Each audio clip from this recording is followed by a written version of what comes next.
heating we need. We need extra power to everything. Hello! Oopsie. It's like a vibrating thing there. Hello, everybody! I feel like I'm not close enough to the mic. I'm gonna slouch. Don't want to do that. But hello! Hello! Welcome in. It's nice to see you guys again. I've kind of missed doing this. Missed last week. I was so sad. And then I was thinking about skipping this one, but I was like, might as well just do it. I'll do a voice test. I'm done.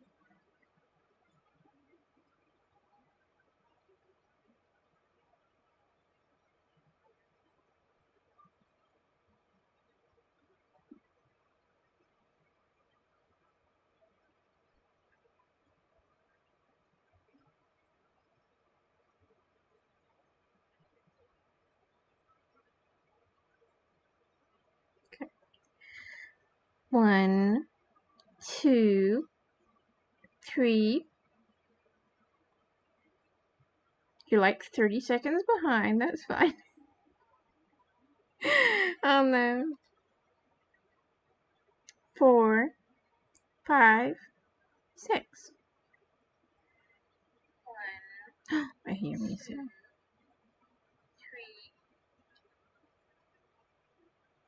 You're like 30 seconds behind. That's fine. Oh no. 4, 5, 6. Okay, 6 sounds good. I like 6. So again, it's number 6. Hi! Okay, so today we're doing part 2 of RoadWarden. We're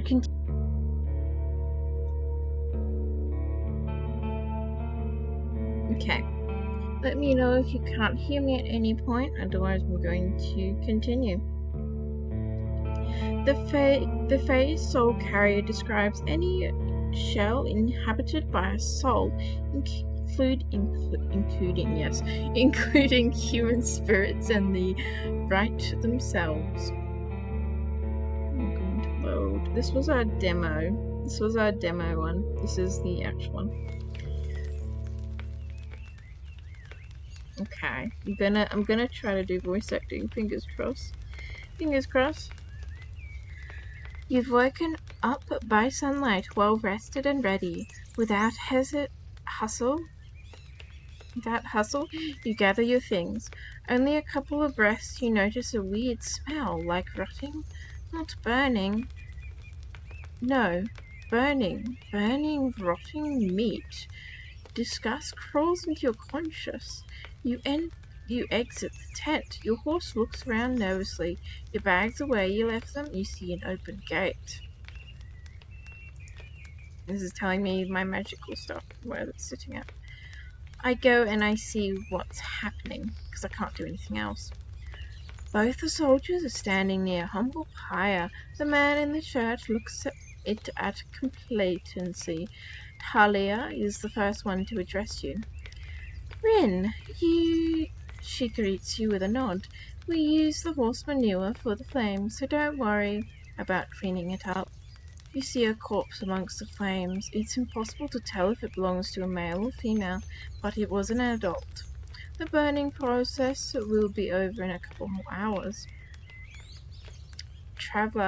A traveler or undead?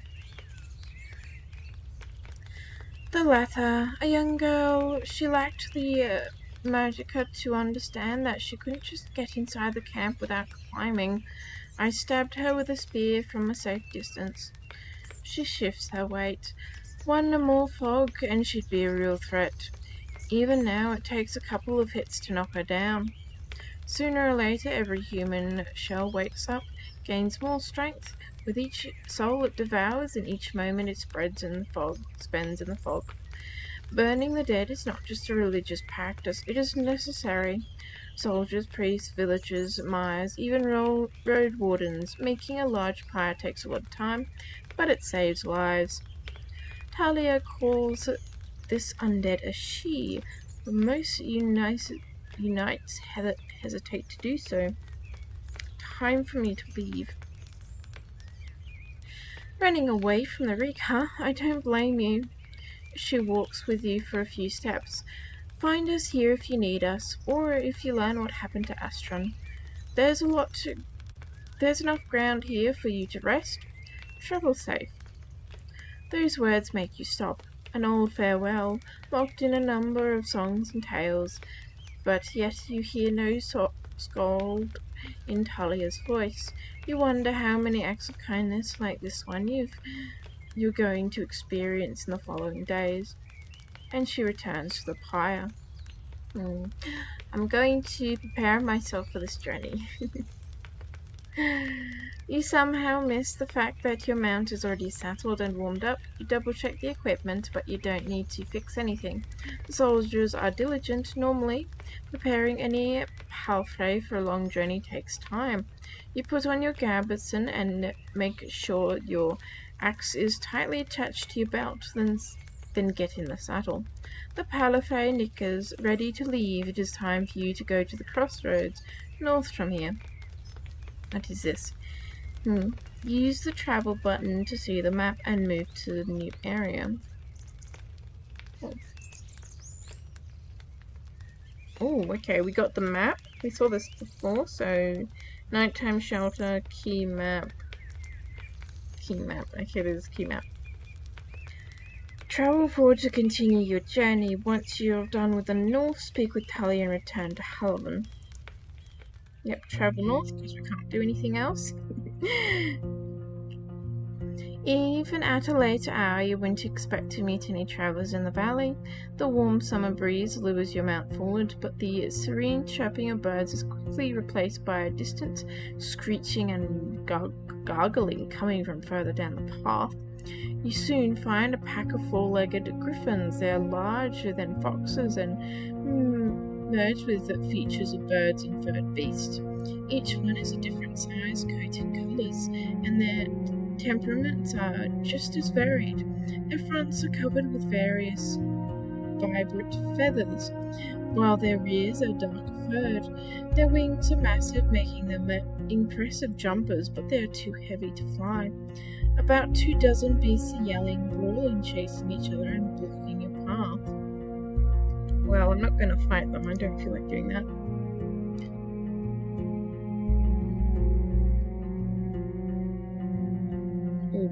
The dice icon indicates action that involves a random chance. Okay, so everything pretty much got a random chance here. You enter the forest blindly. I read that wrong. You can't enter the forest blindly. If those or other creatures were to chase after you, the thicket would be disastrous for your horse. There are reasons why travelers stay as close to the main road as possible, and why adventurers move in groups. Usually the safest approach would be to stay where you are and wait for the pack to get hungry. It may, however, take a couple of hours. You're thinking about your conversation with Talia. You've got a lot to do, and time may be of the essence. You have enough. You can cast spells to cause unique interactions. Okay, I take my axe and hurry the horse. If we ride fast enough, we should be fine. I should stay here. Better safe than sorry. I don't think I have... I have enough of this, I'm pretty sure, but I don't have a lot of armor. That's the only issue.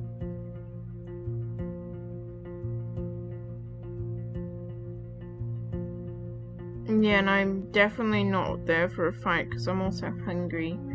So I'm better stay here and just like be safe about it.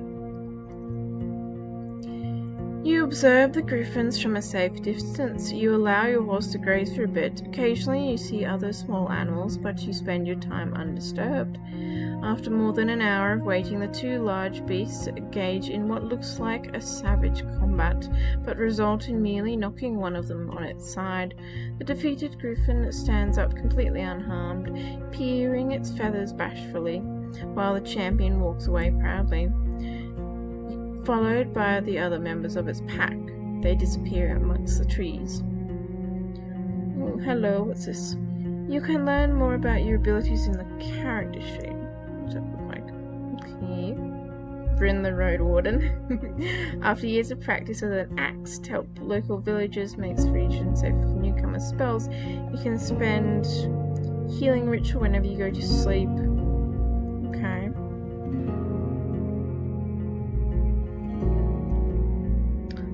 Combat experience, absolutely none. That is perfect.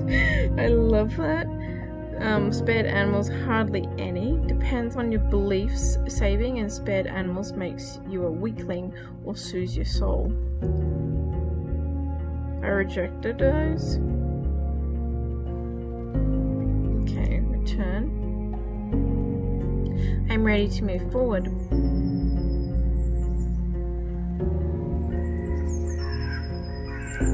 We'll keep track of your achievements,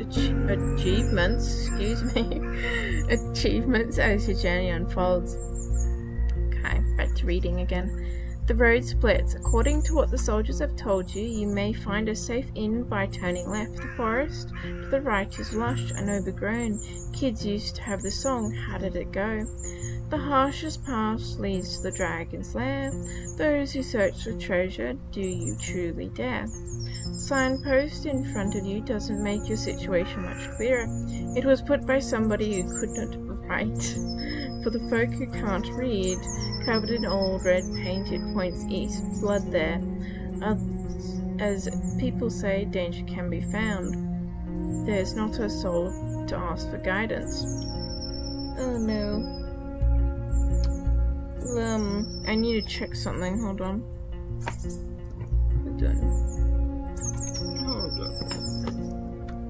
Hold on. I knew this was gonna happen.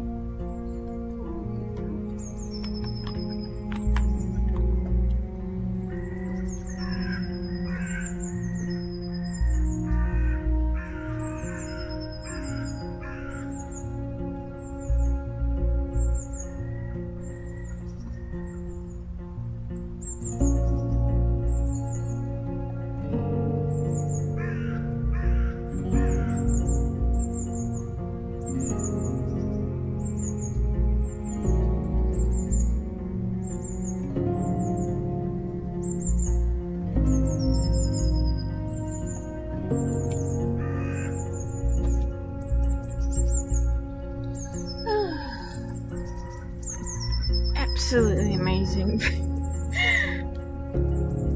That's what I was.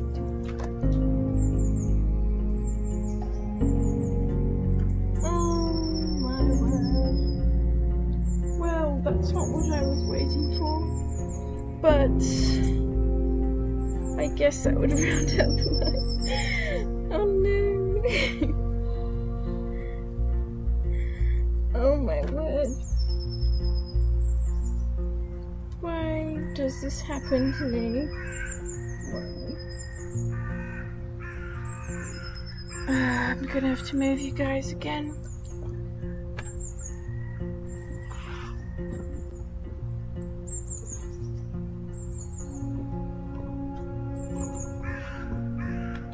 You guys might need some shifting.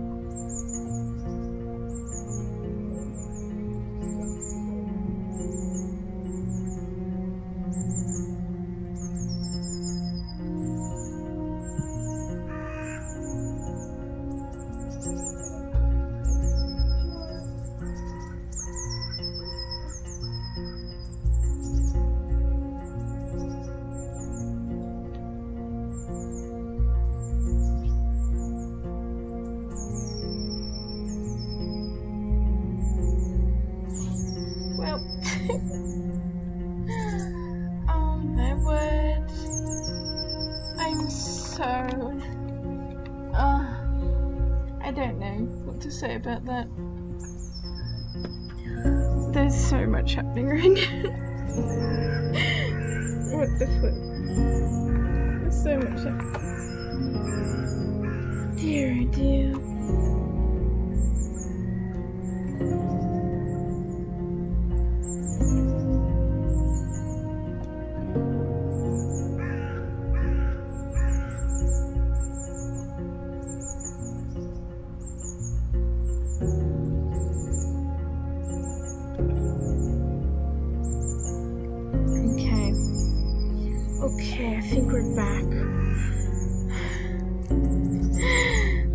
my word. I can't do anything about it. It's fine. We'll fix it up later. Oh dear, oh dear. Where was I up to? Oh yep, dangers can be found. There's not a soul to ask for guidance. I look at my horse. What is the horse's name? Sober. Soulless. Oh. I don't remember having to do this. What did I call it last time? Just call it Wilfred. No, that's spelled wrong.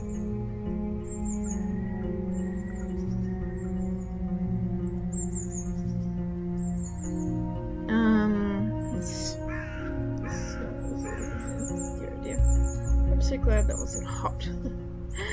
It wasn't hot at all. Somebody said a name last time. What was it?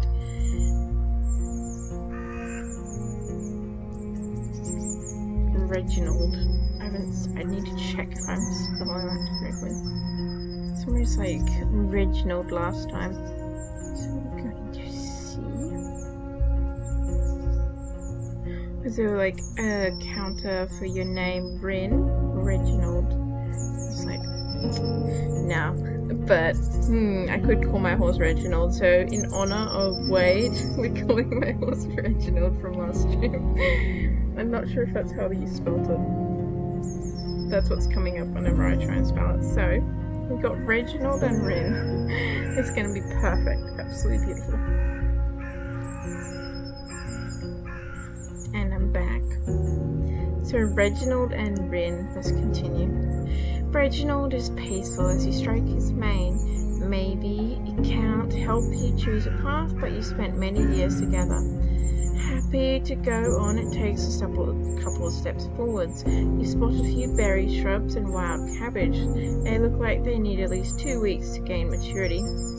Time to take a turn. Oh, I have to go to the traveling. What's this? 12 hours and 45 minutes before dusk, day 1. Okay, so that keeps track of my time. Travel. East was blood, west is fine. Let's go to the... What, is the cross me? Oh no, it's somebody else. The cross is the actual cross. A point connecting the deep forest of the east, the western wetlands, and the road to Hannibal is currently here, and I'm gonna guess that's me. Let's go west.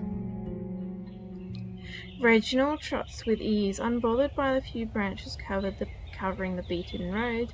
The birds sing and distant howls that draw your attention to the forest, which gets sparser and brighter.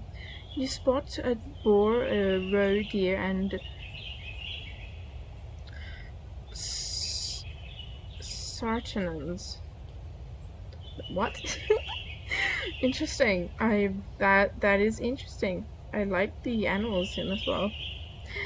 The sight of a nearby pack of bulls worries you, but once you push your hips forward and your palfrey enters a canter, the beasts turn to begin a pursuit. What? You push your hips forward? I'm trying to imagine that. Isn't it you click your foot or something against the horse's side? I'm not sure. Is this a horse? Yes, it is. I'm not sure. I'm debating on that wording there. Your palfrey enters a canter. The beasts don't even begin a pursuit. I read that. The speed alone will protect you from many dangers. You notice a stone tower taller than the trees. It must be the inn I heard about. Oh, it is.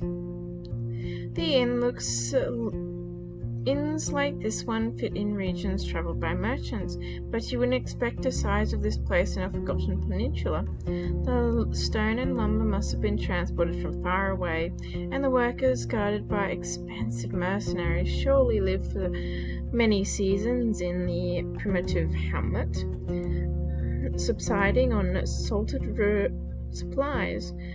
There are seemingly no cracks in the walls, and the buildings are whitewashed only a few years back. The road is wide and beaten. Dozens of souls could hide, if not in the buildings, then at least in the yard. The expense and labor put into this fortress was worth many trading ships. 3 armed people are on the ramparts, though you can only see above their waistlines. They're leaning on the parapet right next to the gate. You think you notice a glimpse of a smile. They wear garrisons. Each one of them dyed differently, yellow, green, and linen grey. I approach the gate. A woman in yellow armor leans forward. She has long, curly, disorderly red hair, pointing in every direction.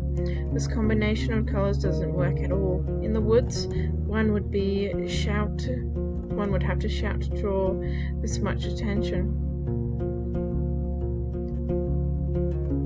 There's a fair distance between the two of you, but she speaks loudly. I haven't seen a horse for years now. I just said that it's weird seeing such a large jack, huh? Her voice is young and strong, with an accent that reminds you of a village friend around Haliban. No Jack would wear a saddle, I'd say. She exchanged a few words with a male guard wearing green. Gives you time to move closer. Well, this one says there are really donkey saddles. Say, traveller, how hard is it to ride a horse? I say, be playful, make a witty comment. You laugh. You won't believe it, the lessons were a pain. How about you give it a try? I'm gonna go playful, I think. You get off your horse and imitate a silly walk from the day that you followed your first long journey, when your whole shell was crying.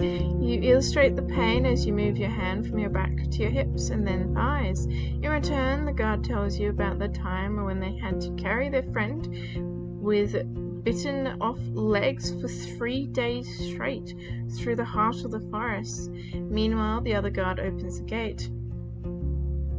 You may be in a good mood. The woman in the yellow jacket smiles at you, but don't get so nosy when you talk to our boss.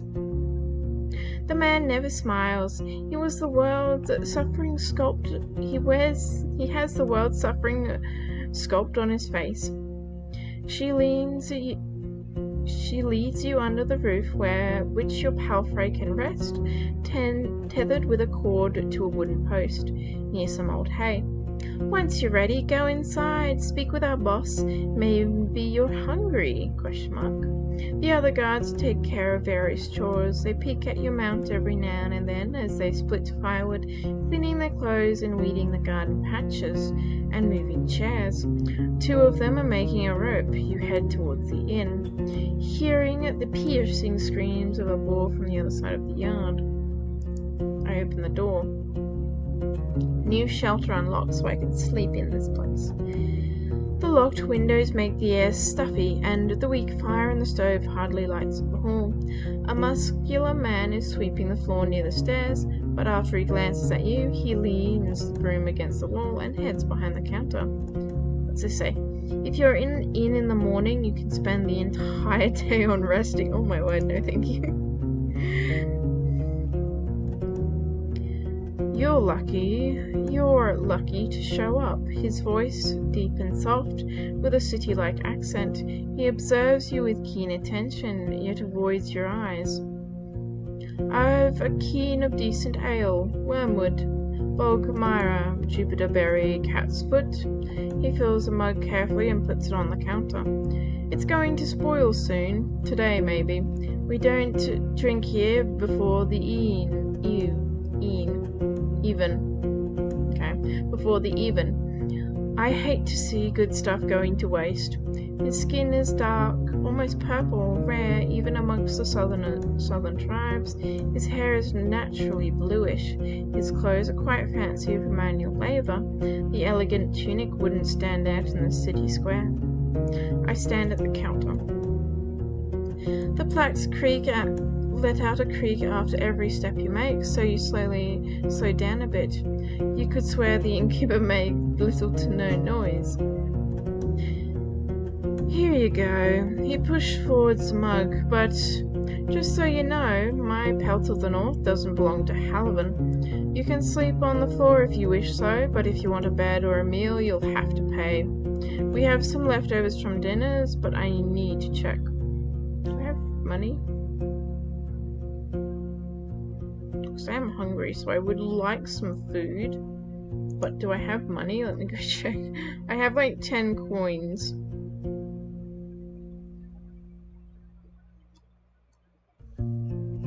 I do have food here. This is my horse, Reginald. Yeah, that's that. Rope. That's my weapons. Okay. Happy to help. As a road warden, I'm more than capable of taking care of entire carcasses if you need me to. I won't be staying here too long. I'll introduce myself. I'm not here to play compliments to... I am a road warden looking for answers.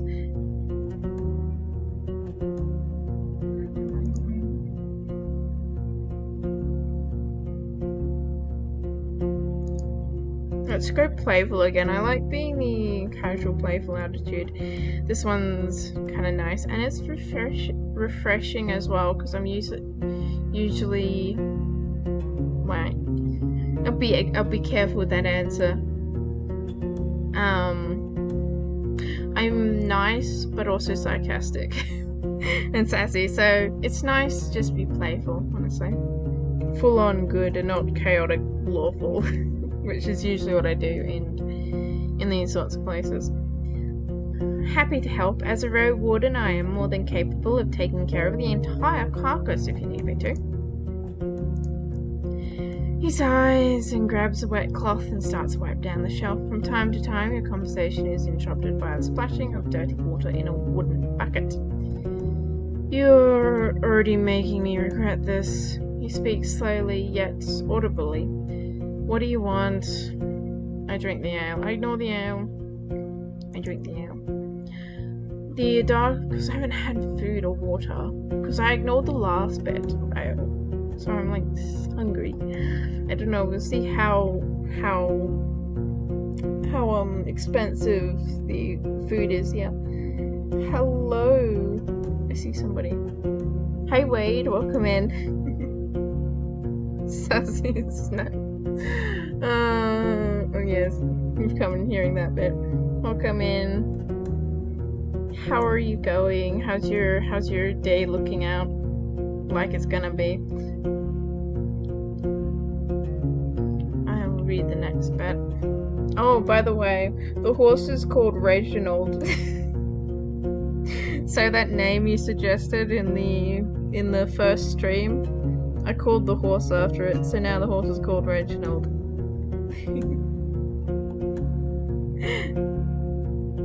Okay.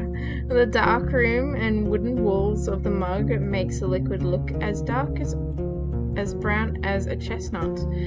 The lean-in spring hits your nose, and the first sip is even too complex, too flowery. While the brewer has used fancy ingredients, the exotic liqueur ruins the aftertaste. Now you know why there's so much left. Maybe it takes an acquired taste. The innkeeper nods. I was hoping to see somebody willing to patrol the roads. Maybe you'll help me with a worrying thought I have. Which is? There are Pagans in the woods. Our place is a stronghold, so I'm not afraid of an open strike, but they've gotten more active in the last 2 years. One day they may steal our furs. I've no doubt they're the reason why merchants come here only once. Having bandits around gets expensive. He rubs his hands together, camouflaging his paws. I want you to reach the Howler's Dell, northwest from here. It is the largest settlement around. I'm sure you'll get there sooner or later. Ask Titus, the mayor, about Galia, the bloodthirsty wolf of a woman. I've heard rumors about a raid in the north. If Galia is ready to break the truce with the locals, I'm willing to join forces with them to get rid of her band. He looks at a nearby dragon bone. Not too difficult, right? Just do it when you have a chance. A couple of days won't make much of a difference. I'll pay you 2 coins when you get back with the news. Fine? 3. Let's do 2. I nod. It's a beautiful day. Hooray for Reginald. Yes, Reginald has joined the party. That's good. I'm glad it's looking out to be a beautiful day for you. As the seasons, they are changing, so hopefully, what would it be for you guys? Spring. Hopefully it's a good spring up there. Great. What else do you need? What do you have for sale? That's a coin option. Do you have anything else? Do I have anything you'd like to buy? Okay, these are the noteworthy things. So I have to ask about the previous RoadWarden. Can you tell me about the peninsula? I didn't expect to find an inn of this size in a place like this. Can you tell me about the bandits? Any rumors worth sharing? I need something to eat. Do you have any leftovers? Can you tell me about the peninsula? What is there to say? Oh wait, that's not what it says. What can anyone say? This place doesn't even have a name. Unless there's an old book in an archive that no soul knows about. I know what I'd call everything. No. You know what I'd call everything from here to the coast? The hunting ground. He glares at your eyes. But it's not us who hunt. Keep that in heart, but the beasts, in all shapes and forms. His voice gains confidence slowly, which is strengthened by his deep voice. I'm not doing a deep voice very well. I've lived in this inn for over 10 years now. I've only seen a couple of roads, a couple of places. It's just once you get here, you see how harsh it is to hit the road. You have only more reasons to stay at a warm stove, behind a wall, even if it's suffocating. He turns towards the windows. I'm sure you've heard a lot already. The people don't build helmets anymore. There are no more Idexes from the south, and traders stay for only a few days. All of our iron is used for cauldrons, not swords nor tools. What will I find travelling west? The east road's as tough as I heard. What will I find travelling west? Well, there are hills nearby. You'll find a village maybe an hour away from here. It was destroyed by beasts almost a decade ago. Nothing to see there. The goblins live there now, so most people just travel around it. They say it's haunted. But who knows, who cares? He crosses his arms and starts to swing back and forth, gathering his thoughts. You'll see a large tree on the edge of a swamp. For the locals, it's sacred. You're not used to hearing somebody mentioning pagans, as if there's nothing unusual about them. There's a small past house which leads to an old mine in the mountains. Nothing to find there, but keep riding north and you'll find the Howler's Dell, set at a clear brook. Farmers live there, morphans and druids. They'll let you stay for a night, but they're not cheap. If anyone thinks my prices are bad, it means they aren't been to Alps Ale Inn yet. He lets out a gentle smile. I smiled politely. I know only a bit about the next settlement, old Pagans. The soil there ain't too fertile, so they work in their quarry and help other settlers build things in exchange for crops. The forests and hills aren't too harsh, but the Seekers have a small monastery nearby, in the mountains. I don't care much about them. They keep to themselves and they don't pay well. The third village is unknown to me, white marshes, set at the bogs. I've heard it smells like a griffin's lair. I've heard a lot of nasty rumours about that place, but I won't share them. I don't want to be a lie spreader. So three villages really, Howlers, the one near the monastery, and whatever it's called, and the marshes. That's 4. That's 4 of them, not 3. Don't let their beds and palisades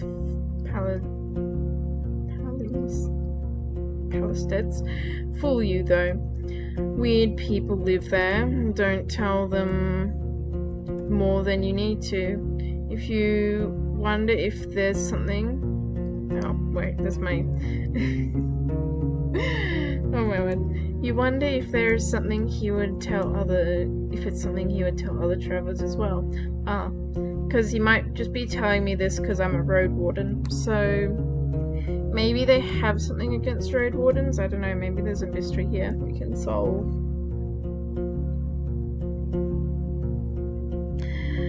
Griffins, goblins, and pagans. Oh my, there's also dragons here. We have dragons in this world. But yes, we saw some griffins coming up to the inn a little earlier. They were fighting, and we decided to wait, because I have not eaten in days. And I'm very hungry. I don't feel like it's a good idea to fight. Especially on an empty stomach. Have you ever been to the North Coast? Only know about another inn. It is far from here, maybe a day on foot, or a bit less from the east side. His eyes once again focus on the floor. I've never been there, but I hear it's a safe place. Close to villages of fishers and hunters, though I don't know much about them. Are the east roads as rough as I've heard? Pretty much. Don't leave the main road, I'd say. Not so far from here you'll find an old dolmen. A few of my people had to spend a night there. Monkeys stole food and guards of goats from their bag. It was their fault. One of them had fallen asleep in the middle of his watch, you know. The eastern forests are wild, the roads are rough, almost no soul lives there. One day all the roads will be swallowed up by the trees again. The furthest my team has gone was the home of the Enchantress. Just stay on track until you reach the crossroads, right near an old abandoned watchtower. From there, turn east, you'll recognize the place. It's a nice home in a lovely meadow, surrounded by a wall. He looks towards the closed window, then at you again. Kinda like our wall, but simpler. Without coating, she lives as a hermit. I don't even know how she survives there, but if you don't have decent coin, you won't find much there. So, back to the crossroads. If you turn left instead, you'll see a road. People stay away from it. It connects the tower and the monastery, a shortcut between the two sides of the peninsula. I was warned by locals not to use it, as it belongs to the beasts. Wait, I can scroll down, okay. That's all I need. What do you need? He freezes and observes your hands silently. Okay, I can't talk about that. Any rumors worth sharing? He crosses his arms. I don't like to talk about people who ain't nearby. Show me that you're somebody worth changing that habit for. Okay, so I have to earn his trust because he doesn't like me. That's fine. That's fine. I'm looking for Astrid. Are you now? He goes to the table and invites you to sit down with him. I don't think I'm going to be much of help. He rests his elbow on the tabletop and grunts slightly to clear his throat. But I want you to find him, so... When asked about his intentions, he measures his words. Interesting. Astrid and I made a risky deal. Well, a very promising one. Last time he was here, he took 50 coins, my half of the investment. He knocks on the table with a fist, anxiously. If you get my coin, or at least find out what happened to the guy, I'll make sure you won't be disappointed after bringing me the news. Could it be that Astrid stole the coin and ran away? He looks at a window and starts to play with a shutter. I just think that Astrid ain't the kind of soul that would do such a thing. For him, it wasn't much of a fortune, and I'd risk saying he had earned my trust. Not only mine, you know. It's easy for a road warden to make connections. He always had places to go, things to take care of. He rubs the table with his thumb, as if trying to clear an invisible stain. I've asked travellers. I've sent a couple of my pals to find him. No real news. I know he stayed in the White Marches for a day and was meant to do something for the people there. It's a village in the northwest. Yes, that one you don't like. That was the one you don't like, with all the, was it the Pagans or something up there that you don't like? Just stay on the main road until you reach the bog, then enter. You'll get there before dusk. So let me know once you find anything. We may yet return to this whole investment thing.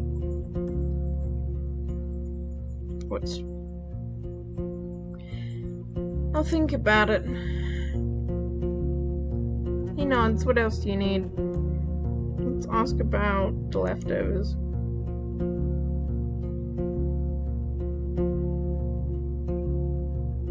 Okay, I think I've done this before in the demo.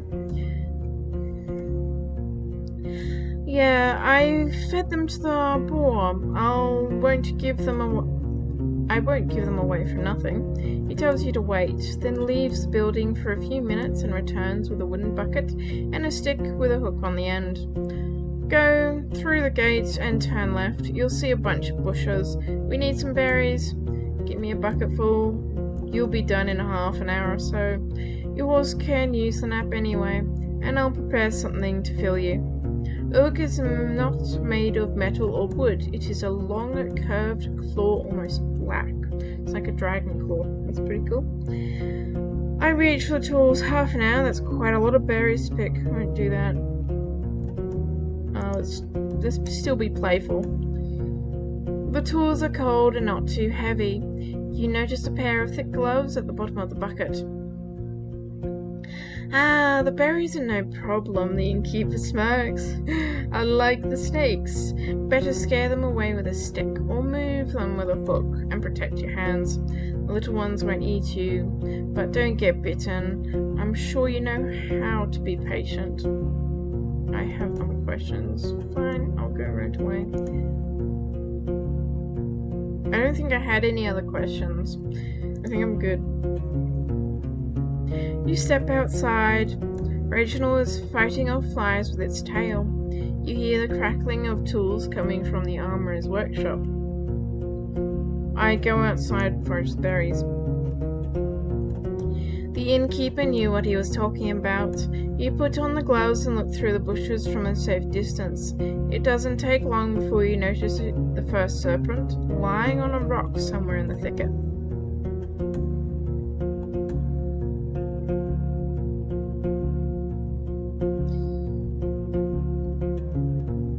The creatures are not that large, and even if some of them hiss at you or slither closer, the jab of the hook keeps them at a distance. You don't know much about these berries. They are round and reddish. You wouldn't trust such colour even if you were looking for food in the wild. The plants don't have thorns, but the leaves are harsh. You make sure to thoroughly cover your skin with your clothes. You have to look through many bushes to fill the bucket, but the presence of insects and snakes don't allow you to relax. I gather the berries and head back to the inn. You return to the courtyard. The two guards are participating in a friendly skirmish. Their wrestling is accompanied by a crowd. I enter the inn. The locked windows make the air stuffy. The fire is weak in the stove. The weak fire in the stove hardly lights up the hall. The innkeeper is sitting on a stool looking at the flames in the stove, holding a carrot and a knife without using them. So you again need anything? I put his fruit on the counter. I've lost berries. Great. He peels into the bucket. I've got cabbage stew with a few goose chocks for you. I'll serve it even to the merchants, if there were any around. The meal is warm and filling. It's well seasoned and not overcooked. And like I've said, I rarely have food to spare, but feel free to ask if you ever stop by. You might be lucky, and I've been cooking my whole life. Thanks. And how did the old hook of mine work out for you? I see you still have your hands. I've lost it. It's rude. I'm not gonna lie. What?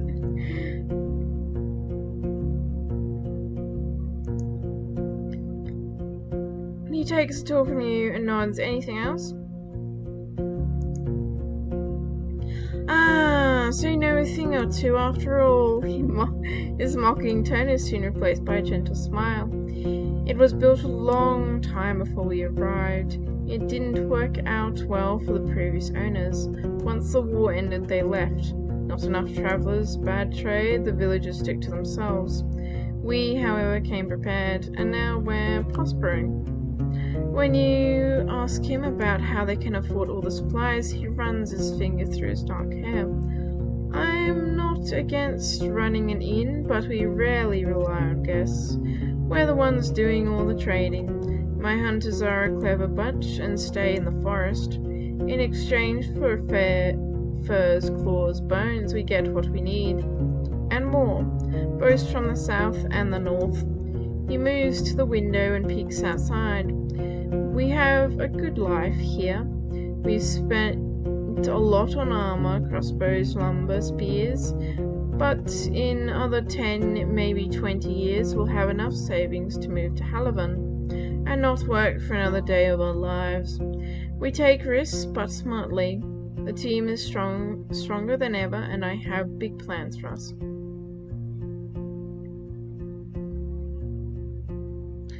Is there a good story? Let's be playful again, because this one sounds suspicious at the top. Is there a good story behind the inn's name? I mean, there's a story, but not a good one. He clears his throat. For years I wanted to have an inn called Pelt, but in my city it would be in bad taste. Taverns and inns named with a single name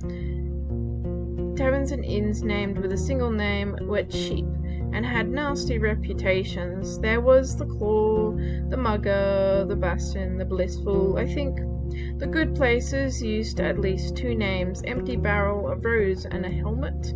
Emperor's Smile, Pig's Head was the excluded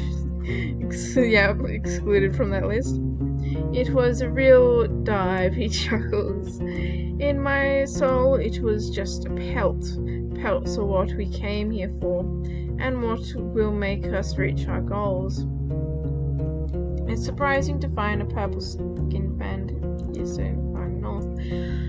I ain't seen a soul looking like this since my mom died, he shrugs. It's not a fascinating tale, just say I wasn't part of the invasion yet. Yet I'm glad it freed all of those who were chained by the cities and their... What's all this? He looks at the wall. I'm Layson, by the way. But I really rarely hear the name. Turn to my other questions. I've got food, I have rations, so I think I'm good to just go. That's all I need. I go outside. Armorer, let's check my inventory because I've got a light garrison, so it helps me go, but it's not very good. I would like to get more coins, honestly, so if we can kill some monsters and trade it with people, I think that would be pretty good. This is the horse, this is Reginald. While valuable, they can't live in the Dragon Woods on their own. They are owned by messengers, scouts, or even rich city folk. I think he is a chestnut. He looks like a chestnut.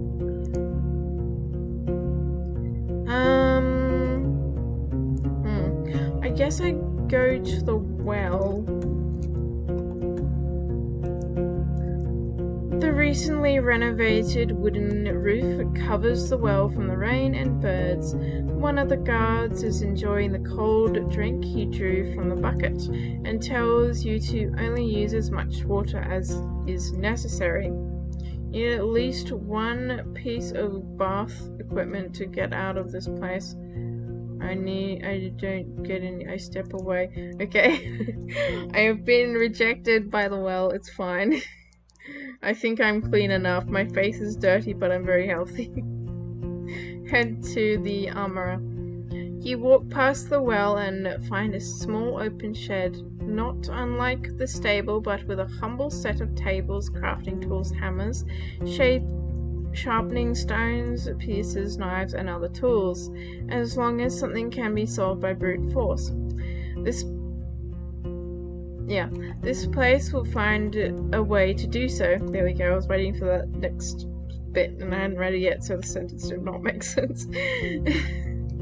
There are two people sitting on a long bench. The first one is a man with a maybe inch-long hair, clearly shaven, a thin and long yellow tunic, bare legs, and sandals. He ignores your presence, sewing a garrison with great concentration. The second is a boy, maybe 15, who's wearing a crude outfit of a farmer. He glares at you. Glares? Yeah. Okay. But soon returns to sharpening a long dagger. Let's be friendly first, because that's a bit better outlook. Greetings. The man raises his head, but it's the boy who speaks first, focusing on his task. He ain't talking. Tell him what it is you need. The man smiles in confirmation, looking at the piece of garment in his hands, then looks around, shrugs, and returns to you with a raised eyebrow.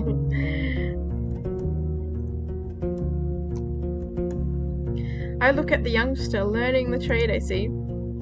Kind of, he answers reluctantly.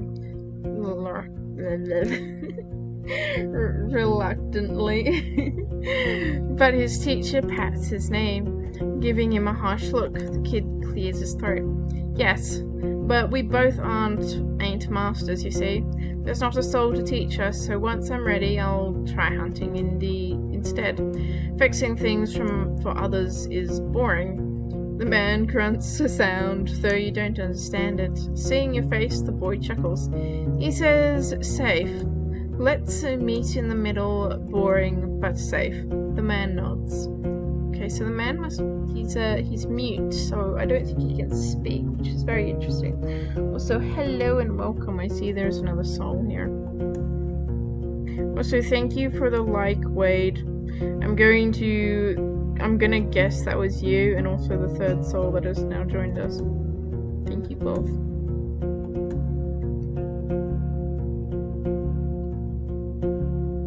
I reload in case. There we go. There we go. Good. Let's see how much it is so I can have an understanding, because other than this place, I don't know if there's any other places I can do upgrades at. So I'm gonna see how much it is. New trader unlocks. Okay, so that unlocks a trader point. He nods, points at the laces in front of your jacket, raises his clenched fingers to his shoulders, then gently spreads and lowers them, as if he's taking off a robe. You follow his command and allow him to properly inspect your garrison. After a few minutes, he gives it back, then reaches for his pocket, pulls out one dragon bone and shrugs, then another one and waves both of them in the air, pressuring his lips, making a few sweet-like noises with his empty mouth, grunting with sounds like, I don't know, I don't consider his offer.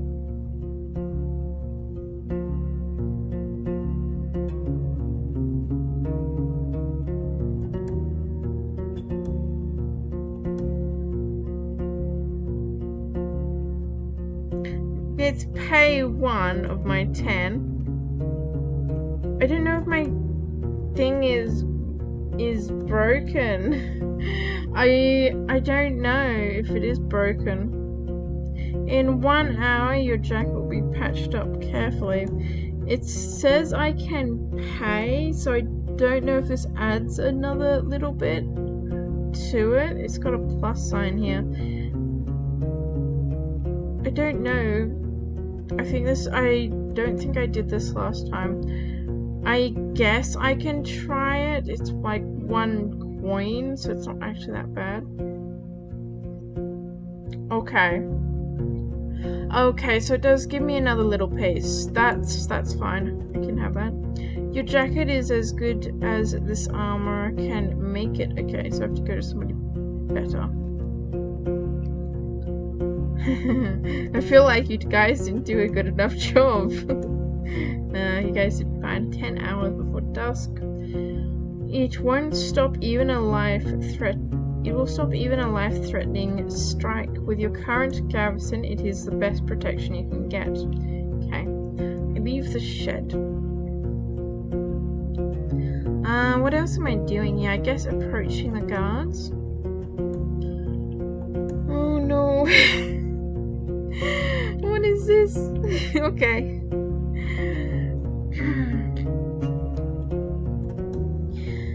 The woman in yellow armor is kneeling next to a brown, hairy boar which is resting on its side.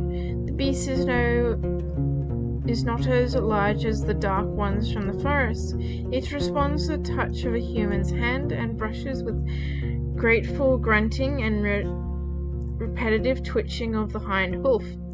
No matter how friendly it appears, it is still tethered to the wall, and you have no doubts its charge would leave Reginald dead in a breath. Not Reginald. We are not losing our horse. Not after I named him. When the woman notices you, she steps forwards, to the boar's disappointment. So you're the new RoadWarden. She points at the window with her chin, foreshadowing the question. We don't need anything now, but when we travel with our furs, we could use some assistance.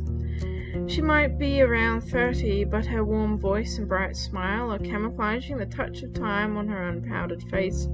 Like many red-haired people with freckles, her skin is unhealthily pale. The boar runs up to her, observing your boots and fruitfully sniffing for food beneath the beaten ground. She pats its head, but maintains a focus. How about a game or two? We have a bit of time and can talk a bit about this and that. Maybe you'll get a couple of coins, or lose one, she winks. We can play dice or throw an axe at the target.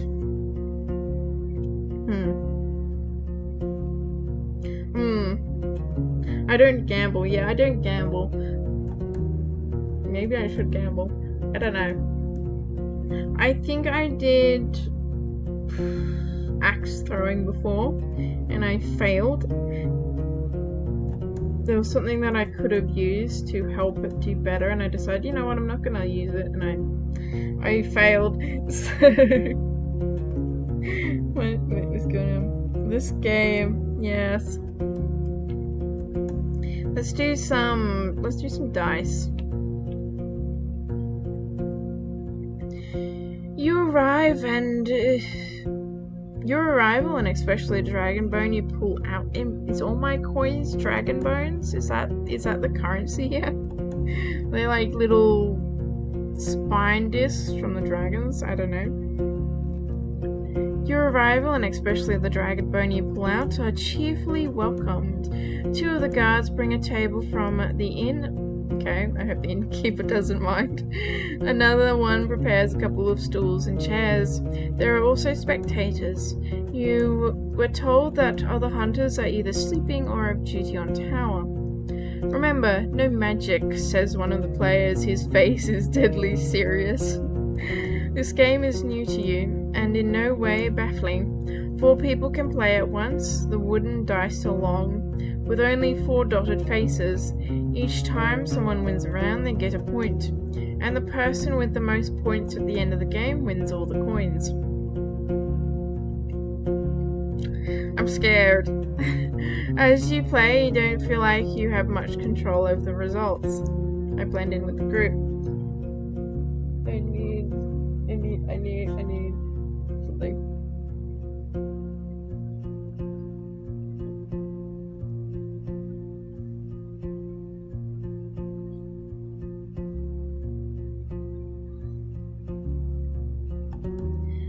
Okay, let's see if that helps.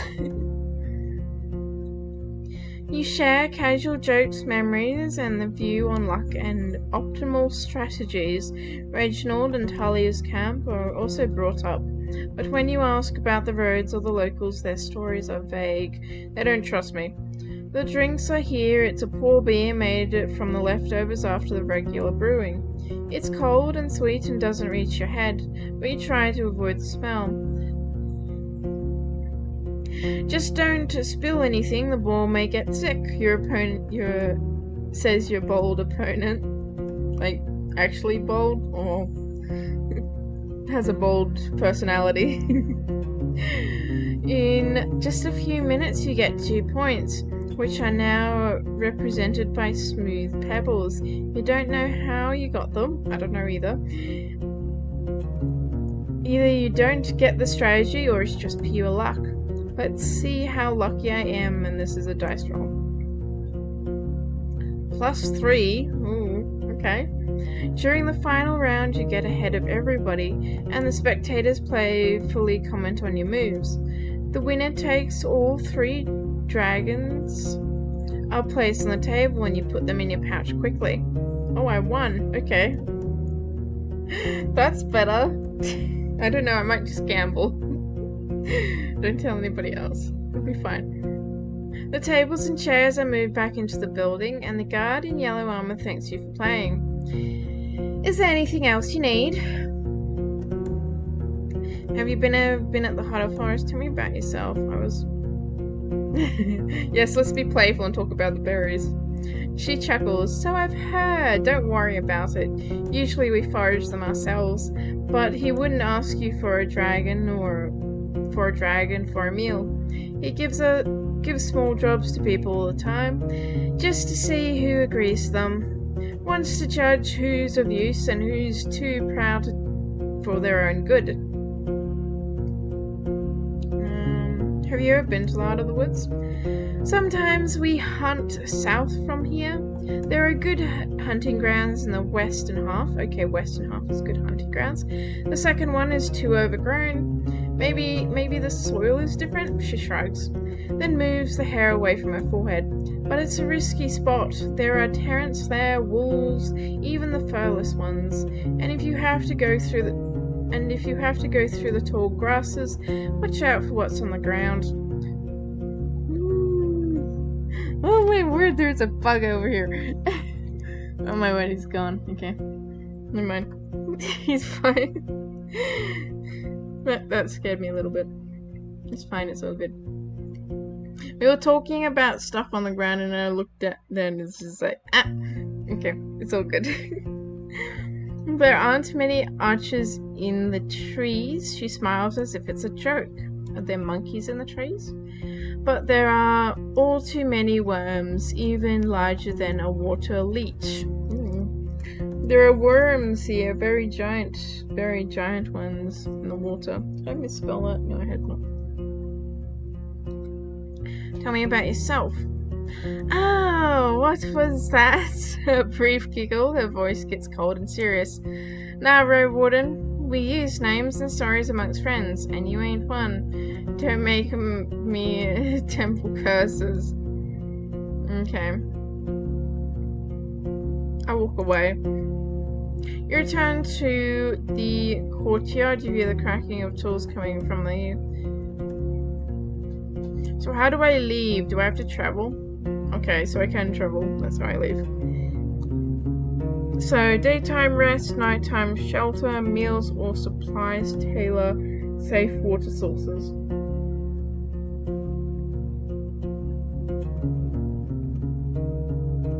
$30. So that tells me it takes 30 minutes, half an hour. This is 45. You're here. A massive inn surrounded by a wall, a shelter from monsters and highwaymen. You're currently here. What time is it? It is 9 hours and 45 minutes before dusk. Should probably go travel for a bit, I'd say. The roads uphill meadows slow you down and force you to pay attention not only to the shadows of the trees but also to the tight rocky passages. You can't help but notice a few caves and a few ambush spots. I keep an eye out for any signs of life. Please don't let me get attacked. No attacking me. No attacking me as soon as I come here. New entry, ruined village. Interesting. Is this the one the guy was talking about with the goblins? I kind of remember that. I don't remember which direction it was in. Standing in front of a gate, you hear no voices, no tools at work, no steps, dozens of birds living amongst collapsed roofs. Their fluttering, singing and squawking is free of worries. If you want to travel any further, you need to ride around. Searching the ruins may take a lot of time. The broken gate in the north will lead you to the village. The sound of gentle rivers reach you from the east, where you see a shaggy fence surrounding an overgrown pasture. Behind the burnt buildings in the east, you see an oddly barren field. Let's not go to the field. I take a closer look at the gate. The gate is in good shape. The entry wasn't even touched by the fire. It was torn away, possibly thrown. The amount of used force must have been huge, but you don't expect that would push the gate into the village. But you'd expect that would push the gate into the village, not away from it. So something from inside then. You don't see any marks of a dragon bite. A troll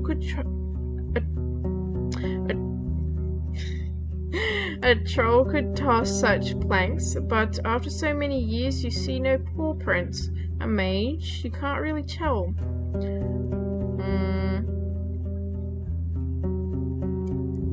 I move forward. Where do you want to go? South part of the village. I inspect the field. Passer. This game. Welcome in. I see some more souls joining. Welcome. Hope you guys are having a good start to your day, or maybe it's late. It's a late day. The buildings, some of which have collapsed, are made of wood, now charred and rotted. So charred. This happened a while ago then, so it wasn't current. It's rotted, so that means there's been a rain pass through. So this happened a bit ago. So maybe monsters might still be around, maybe not. So I'll just be careful anyway. You spot claw marks on the walls. especially close to doors and window frames. They could belong to a dragling or a large wolf, larger than the grey ones, or a corpse-eater. Too many options to make a guess. Yet no beast remains in sight. What time is it? 8 hours before dusk. You find the remains of cloth, furniture, odds and ends. Only one object seems to be of use, a basket-like fish trap made of vines and willow branches. Or if a large fish swims into it, it won't be able to get out on its own. It's quite large, but I can fit it on my saddle. I have a trap. Let's go. Got a new trap. You feel a slight ache in your stomach. Where do you want to go? Why am I hungry? I just ate. What do you mean I'm hungry? I explore the northwest part because I'm already in the south. Oh, southeast. Okay, we go southeast then. I go that side and then I cross over again. I go to this side and then I just run over the main road. With the horse. I don't know if I'm still riding the horse, if I'm like dismounted or riding with the horse alongside me. You find a small backyard. The ground is beaten, the grass grows only next to the buildings. That's interesting. It would have been a fair spot for training dancers and fighters. The stripes of the walls are covered with playful carvings left by children who are portraying monsters, weapons, and humans. The rubble has been pushed into the corner of the houses. The furniture is broken, but you find something of use in one of the piles, a slightly rusted piece of metal. Once you pull it out, you realize it is a cord for a crossbow, still unusable. It would be difficult to find a use for it, yeah, because it's not something that I use. But I can still sell it. What time is it? This feels like I'm cheating, but it's fine. Northwest. Let's go northeast first, actually. Debris was slightly moved outside of the destroyed houses. You find nothing of value. Tables, cupboards, shelves, and pieces were carefully ransacked. So bandits have been through here, or goblins, because they also ransack places. So I have to be careful there's none still lurking around. The wild growing vegetables and herbs are the only remnants of the abandoned gardens. You spot fresh human footprint and you're over there. Leave me alone. Where did he go? He's gone. I'll come over here. I'll teach you a lesson. Don't come over next to me. Don't like that. Maybe you're just hungry. But I had food. I had water cabbage soup. I don't know what else to call it. But it says I'm not hungry. It might be a dread feeling, because I've heard about people getting that. Suspicious. I don't like what crawls around here. Where was I up to? Most of which leads to and from the center of village. So something's at the square. Something's there, and fresh human paw prints. Paw prints, that's a funny word for them. Usually it's tracks, but they're not wearing shoes, so it's probably... Why would they be wearing shoes? That's interesting. It could also be goblin prints, but I'm pretty sure I'd be able to pick those up. Suspicious. Anyway. Maybe I am just hungry, but I feel like, I don't know, in logical terms it shouldn't be. You notice a set of simple tools leaning against a pile of rubble. A wooden spade and a shovel, a pointed stick, a hoe with a bone head, and a stone axe. All of them are too old, too awkward to bother to transport them around, but you'll know where to find them if you need them in the future. Good to know. The closer you are to the village, the longer you stay, the sicker you feel. The taste of gastric acid hits your mouth. Your forehead hurts. You start to stumble. Reginald, worried by the sight, pokes your head with its nose. I have to remain strong, and I push through the illness. Excuse me. Now I'm hungry. Okay, now I'm hungry. My health went down. You feel well.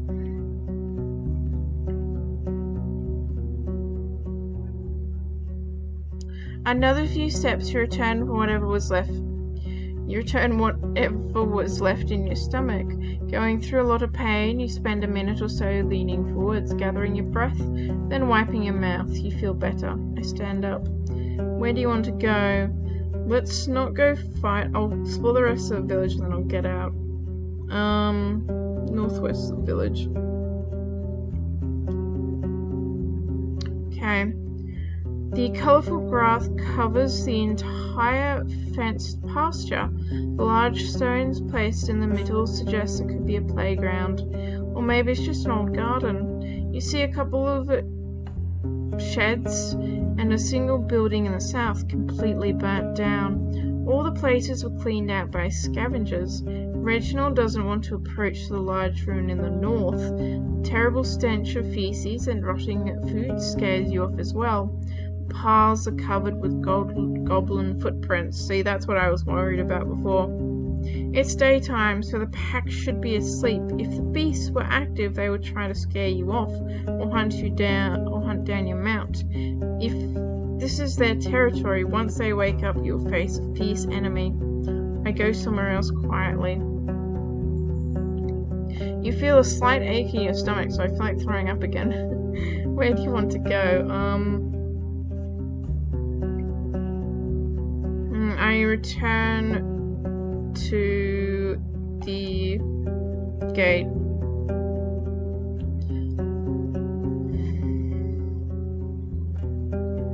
I die. It's fine.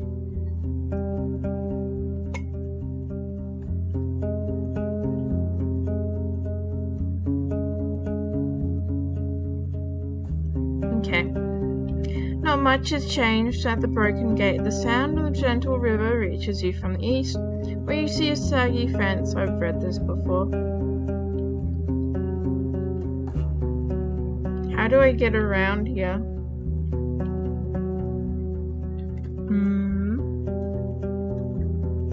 What was that? It's gone now. Suspicious.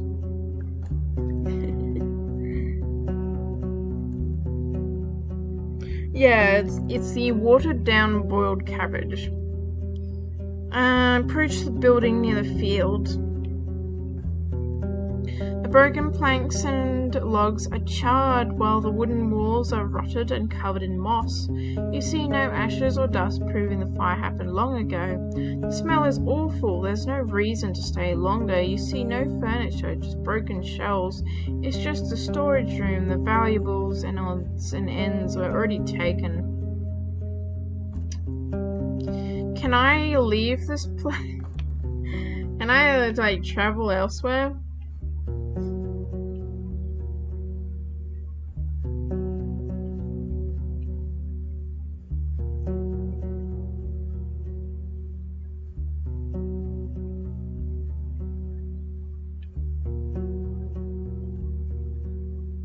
Let's go to the pasture.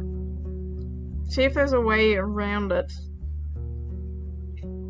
You don't find a single sign of livestock that lived here in the past. Any bones, horns, antlers, or dung have already been devoured by the wilderness.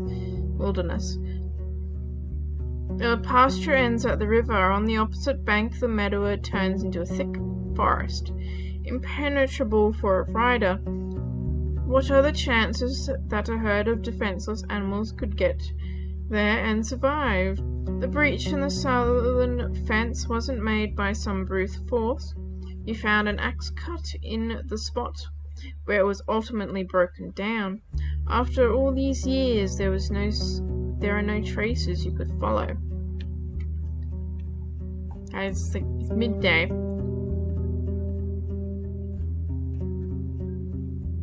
expect the gate to the west. I expect this field. Surrounded by what looks like a field plowed in late autumn. That gives me a time.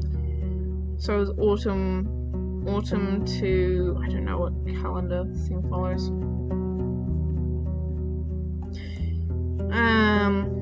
Autumn to winter. That it burned. Winter is a funny month for something to burn down because it's usually raining. And they're on a peninsula, so I'd imagine they'd get a fair bit of rain going through, though they're not on the coastline yet. Disturbed by thousands of rain and snowfall, there are a few clumps of grass and wheat, but not a place like this abandoned. But a place like this, abandoned for years, should have already turned itself into a green lea.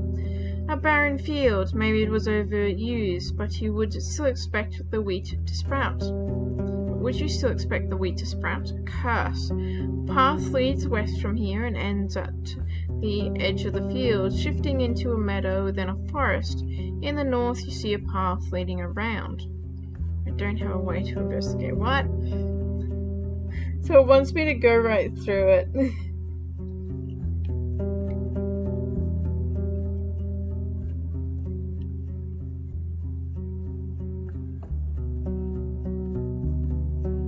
I go around.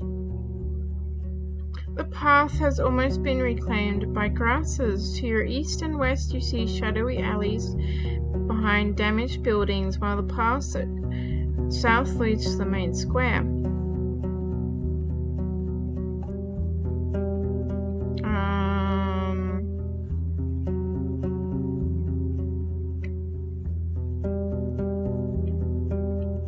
You don't find anything worth picking. The half-dead quents have maggots crawling up their skin. You wonder which part of this meal is more tempting for the dark-winged bird sitting amongst branches, the flesh of fruit or of the worms. Quinces are rarely eaten without having a chance to flirt. You can safely guess that they were meant to be dried and added taste to cookies or hard drinks. After a few moments, you realize that the bottom part of the tree just above the ground is partially charred. Somebody must have stowed a torch here, but the wet wood doesn't burst into flames.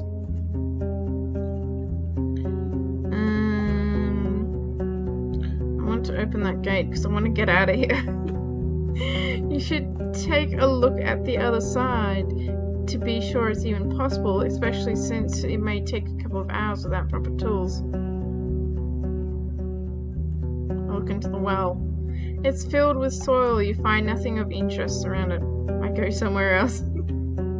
There's like dead end after dead ends. Oh my word, I'm feeling sick again. I walk away because I don't want to risk it anymore. Leaning on your mount, you go outside, keeping your mouth shut. After a few moments, your eyes get clearer. It may be better to leave, or at least stay away from the village for the rest of the day. That's what I'm trying to do. I'm trying to leave. I expect the other one in the west. Okay, I'm getting nowhere with this. This is not ending anywhere. The tracks of human footwear and many ape footprints cover the path formed from the gate's breach. As far as you can tell, the freshest footprints lead to the village. Those are the goblins. The wooden strikes spreads on the ground are rotten, covered in mushrooms, small flowers, insects and worms. A good source of animal or goblin grub, though you'd expect them to also hunt for birds and eggs. The meadow in the west turns into a forest quickly. The grasses in the north surround dozens of tree stumps already covered with moss and fungi. Going south, you'll reach a large field, though you can't see any crops. I shouldn't enter the forest, especially in this area. It's unpredictable. Expect the clearing in the west. The meadow is lush and colourful, and so dense it's unsafe for a rider. For a couple of minutes you lead Reginald with a rope, avoiding the potential disaster in case of a hoof falling into an animal's den. Okay, we have shrews. Being forced to travel around every time is going to be a pain. Most of the tree trunks look similar and have comparable size. They were most likely planted with the sole purpose of being cut down and used by the locals. Though cutting so many trees at once, that alone could provoke the wrath of the herds. Such a process should be spread across a couple of seasons. You can't be sure that was the case though, so maybe they angered the forest. Interesting. We might have a little mystery here. In the west and north, the clearing turns into a wild forest. The east, you see a road leading north. I leave the clearing. Can I go on the road? I take the road, yes. You're at the closed northern gate. The neglected path is partially overgrown. You hear a river in the east, separated by a lush meadow filled with crickets and rodents. I know. Take a look at the clade. Push or pulled, it doesn't move an inch. Somebody has spread dirt and rocks beneath it and around it, seemingly trying to keep the planks stuck in place. Go somewhere else. Head to the river.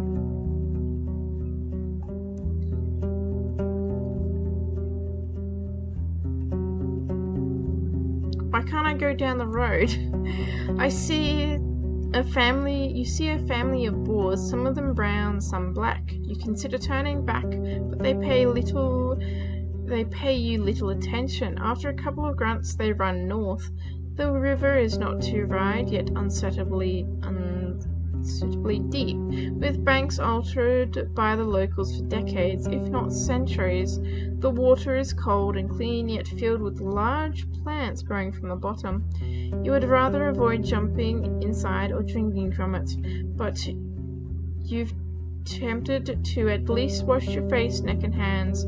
Dozens, if not small thousands of fish are looking for tasty leaves, but also trying to avoid predators.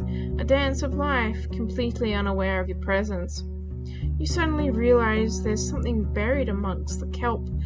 A rusty stickle sticking out of the ground, a couple of stone axes, hose. The wooden handle of a large wagon are covered with moss.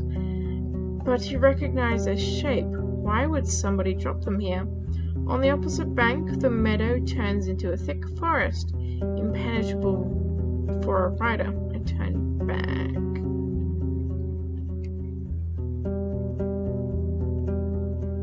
Oh, I can set up the fish trap. Wait, did it say there was a small fish here? Maybe. But I can set it up. I spend some time setting up the fish trap.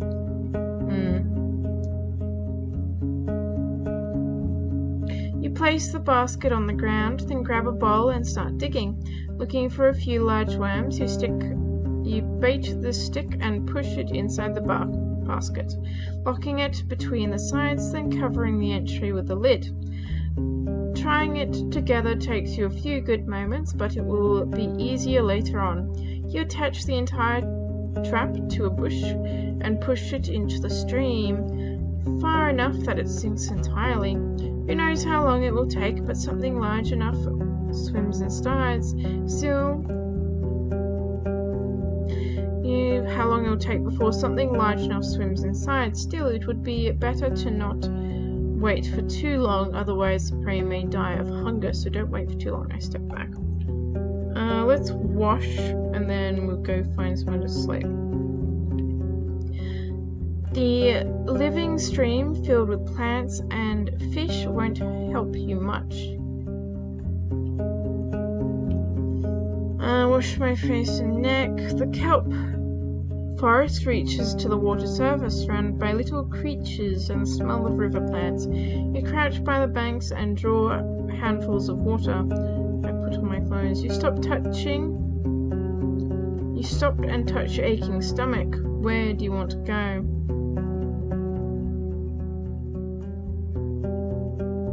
I can't click anything else. Can I travel? we can keep traveling. Okay. This will take me 45 minutes. Let's keep going. Oh, I'm like clean now. Your face is dirty. Great. You enter the wetlands with their many streams, ponds, and fish. Large birds run and fly between the grey sparse trees that are covered with moss, mushrooms, and critters. For a human, it may be an unwelcoming, harsh reality, but the overwhelming swarms of insects prove that it's a realm full of life. The dangers with teeth and claws is hidden beneath the water's surface. And stay away from the water. Hello. This plant shouldn't be alive. Not without leaves. It doesn't resemble any tree of the wetlands. It's something else. You get off your horse and prepare your axe. The water is filled with dirt and dead plants. It smells like a rotting corpse. The roots are spread far, breaking through the water's surface. You don't see any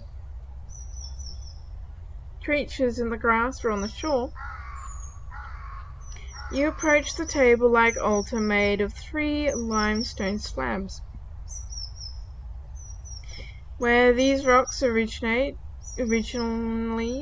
are formless as they are now, or was there at a point of time, centuries ago, where they were precisely shaped and designed by the masters of artistry? There is no way to tell. Reginald is peacefully observing the dark grass and slapping flies with its tail. Whatever it is you feel in the air, it is clear, and your companion sees this place through very different eyes. I smile and scratch the bottom of his neck. Go ahead, I'll look around for just a moment. Don't see any creatures nor humans. I approach the altar. There's a clump of dirt in the uneven nicks, fused by the years of wind and rain.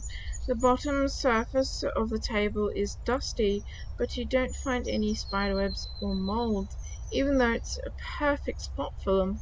The tree roots cling to the altar in many spots. They firmly attach. You struggle to move them even by an inch. The cream-coloured limestone is cold and smooth.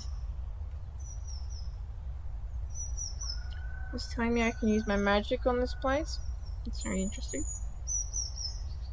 What would I make an offering with, though?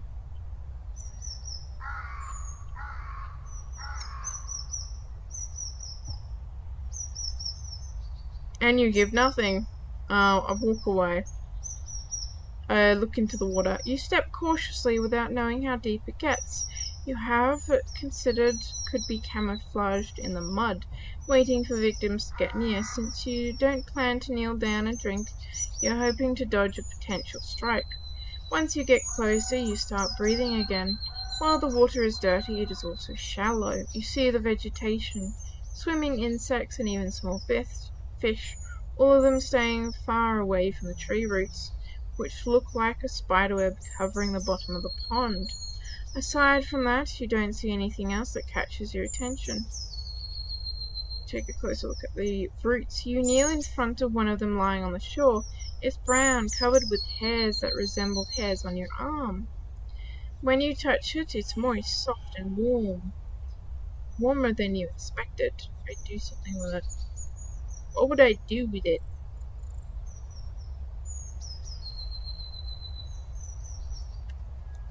Touch. Oh. Kick. Example. Kick it. Lick it. I don't know. I stand up. Okay, I can go up this way or I can go this way. What time is it? 5 hours. I don't want to pass through there at night. We've got a fishing trap set up, so fishing spot there. There's a safe water source, but I can't drink it, so that's nonsense. I should probably find somewhere to stay, so let's go up. You slow down. Amongst the shrubs, a small pack of draglings is feasting on a carcass of a dray. of a grey ゚Q&A. One of them, with red feathers on its arms, straightens up and gives you a curious glance. Its head tilts left and right, forwards and back. It screeches at you, doesn't move forward, but returns to its meal. You wonder what would happen if you were on foot. Would they let you be? Satisfied with their prey, would they run after you? But if so, for what reason? For now, you have enough space to move forward. Just stay safe. The powerful jaws break the monster's bones loudly, then break off and swallow the chunks of meat. I ride forward, but I keep my distance and look over my shoulder.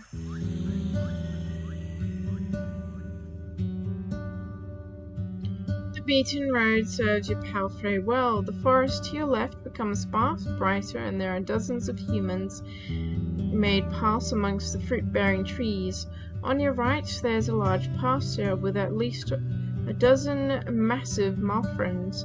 2 of them already sheared look comically small. Soon after that, you ride alongside vast, flourishing fields filled with rye, still green, preparing itself patiently for the second harvest. The road ends with a massive wooden gate. The stone wall separating you from the glow of light behind it isn't as tall as the roofs, but you can't imagine climbing to its top. There are pretty much no cracks, no missing bricks, and a sign of many hours of labor, especially considering how massive the settlement is, as wide as the city's district. The birds and monkeys are now just a distant echo, replaced with the sounds of carts, running, hammers, saws, laughter, and shout. Maybe I can rest here because it is 5 hours. A young man leans against the closed gate, covered by its shadow. He's young, tanned, and has a short, elegant, trimmed red beard. Everybody's got red hair. Everybody's got red hair. Must be a trademark.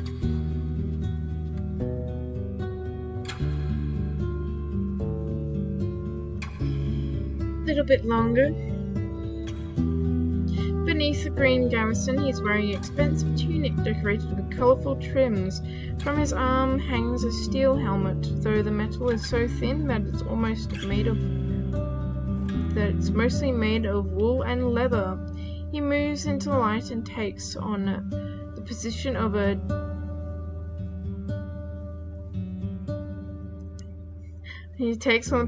soldier, not a mercenary. He straightens right up. With his chin up, there are 2 weapons on the ground, leaning on the wooden beams of the gate, an axe made of steel and a wooden club. He doesn't reach them.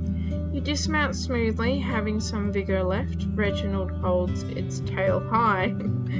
A narrow path leads north, following it 2 field workers, one with a hoe, one with a pitchfork. They wave to you. You don't see their faces, but their clothes are simple. Grey pants and vests made of hemp and wool. I wave back. Why not? It's better to keep some distance. I wave back.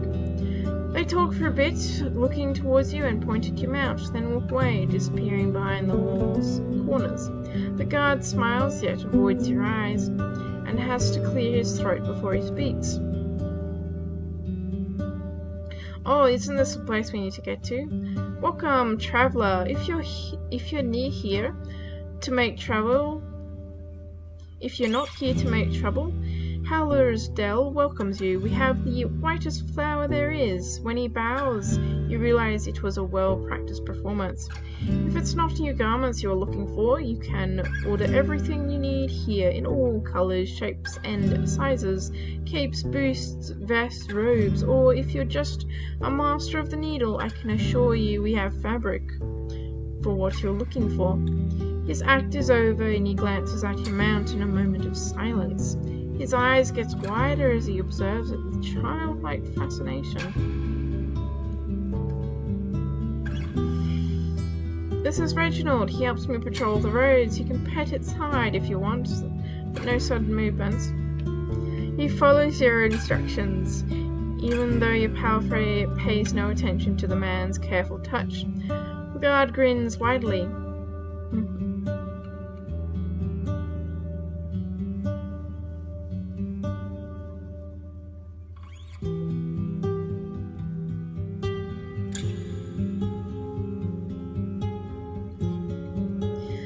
Oh dear, a lot of talking. I'm Rin, your new RoadWarden. I want to see your mare.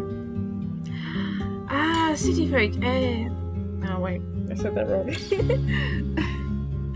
Ah, city folk, The mayor is busy, but I'll ask her.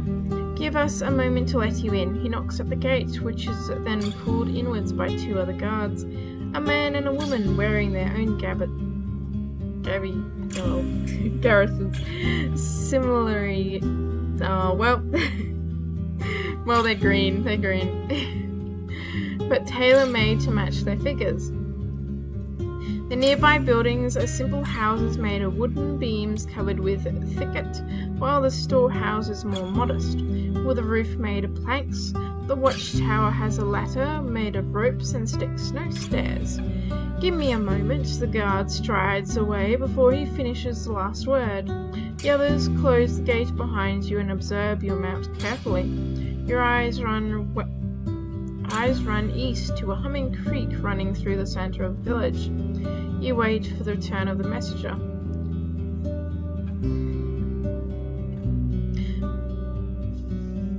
Okay.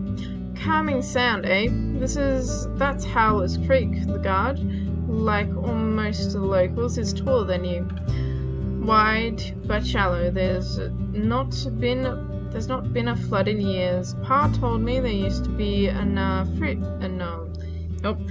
bridge. Neighbors crossed it with their boots in their hands. It is clean like a raindrop, but there's not many fish. We're the cleanest village in the north. I didn't read ahead. We're the cleanest village in the north, her companion chuckles brightly. When the guards return, he is still alone. She can come now. A friend of mine is in labor, The mayor wants to be there when the child arrives, but I was asked to show you the village. I nod fine. You approach the rock tower? Yep, that's definitely right. He approaches the watchtower. Tie your mount here. We'll keep the kids away. Most of the neighbors are getting ready for the celebration.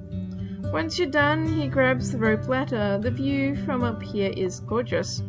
I climb after him. No, I climb after him. He's okay. Even though the ladder swings in all directions, the guard gets to the top quickly, like a monkey climbing creepers. You, on the other hand, need to stop and wait for the ladder to calm itself. When you reach the man on the wooden platform, you're a bit dizzy. He leans on the wooden pathway and observes the area with a smile. I look around. See the neat place, like Howler's Den? The guard points in every direction, giving you no time to contemplate. For the next few minutes, he describes the fields and their crops, the flocks and the pastures, and the shepherds inspecting the fences, the ancient garden of trees and bushes larger than the village itself, the sunlight dancing on the stream to its own tune. If you are to believe everything he describes, this place has access to everything in abundance. The sweetest honey, the most fragrant bread, the softest wool, and the beer, it's excellent. He sounds like a city merchant trying to sell an old house. What an annoying kid. Near Halvan you could find 5 larger and richer settlements in less than 2 days. No wonder he's so proud. Why wouldn't he be? They've tamed this comfortably. The islet in the middle connects... Oh, that's cute. I didn't see that on the map. I've been too busy reading. The islet in the middle connects both parts of the village. According to the man, the northern gate is hardly open as it leads nowhere now. Near the eastern gate there is the Ale Inn, where you can find a bed and there's a stand where Arceus rewards our work. Unless we annoy him with pointless talk, he chuckles out. Lets out a chuckle. On the opposite side of the creek there's another white house. It belongs to Balin, the best clother in the north. The priest lives in the southeast near the wall, but they don't talk to strangers. You also hear about the hunter, the copper, the fisher, the miller, the pie makers live with his sister, the baker. So there's a pie maker and a baker. The smith and her husband, the carpenter, are living with their kids. Some of the larger buildings could accompany 2, maybe even 3 generations at once. There could be more than 1,100 dwellers there. You consider stopping his speech, but he suddenly points at the islet again. There, see, the mayor is coming, the one wearing the purple. You're free to join her, traveller. I nod and climb down. Oof. You try to get down quickly, but 2 steps are enough to make you sure that that is a bad idea. You wait for the ladder to find its balance. You're relieved when you touch the ground again. You untie your palfrey and follow the guard. You pass a small pasture surrounded by a wooden fence, a few loose chickens, and a tethered boar. The fancier buildings are covered with whitewash coating. They're surrounding with vegetables, herbs, and flowers. The bridges are wide enough to carry even a wagon, but Reginald walking on the wooden beams is far too pleasant. The islet is empty, but you notice an empty stall, painted with shades of colourful flowers. I walk over the second bridge.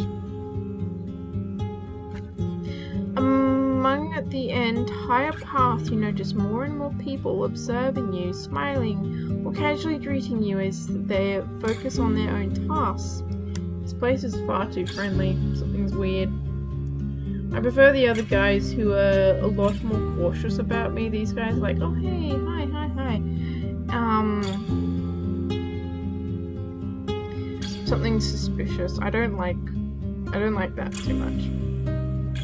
Especially since we just passed a village that also had goblins and stuff in it. Maybe they don't care too much about the outside world. Shout out to Reggie.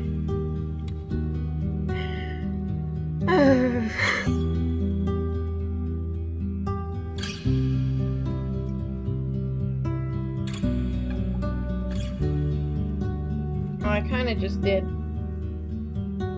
Reggie.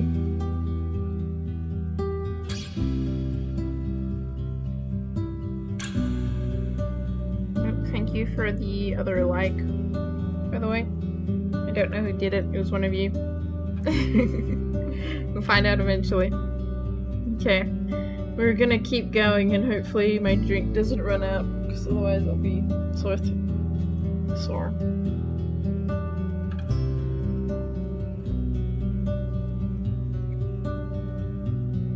Who is Reggie? Is that Reginald the horse? Or is Reggie another thing? I don't know the lore around Reggie. I'm very confused.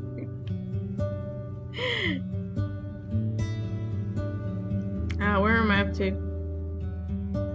But this feels too... It's not organic. The way they're behaving. This feels very weird. I don't know, maybe they're just super friendly and I'm just like really cautious about them right now. But I don't think it's a good idea for me to talk to them too much or tell them about what I'm actually doing here.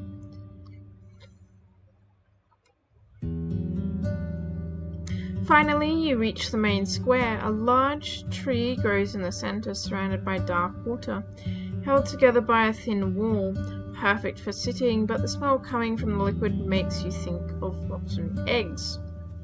Interesting. So the dark water, maybe it's like fertilizer or something. The plants reminds you of the tree you saw in the south next to the swamp altar. Is everybody here an illusion? Is everybody here an illusion or something? I would not put it past them to do that. Okay, let's just see what's going on here. In the north, you see the Alp Ale Inn. Judging by the tables and stools and benches outside, it's open for guests. The villagers are chatting and dining loudly. You catch the curious glances on the side of the dinner area. The merchant is arguing with a tall, broad-shouldered worker. An old man sitting by himself, eating a pie with a walking stick, leaning against a table. A young woman is cleaning the empty mugs in the creek, speaking with a man at least twice her age, maybe her father. I need a spot to tether Reginald. Why am I at the inn? Was I heading towards here anyway? I thought I was going towards the mayor. What happened to the mayor? Oh, there's the mayor. Okay. We found the mayor eventually.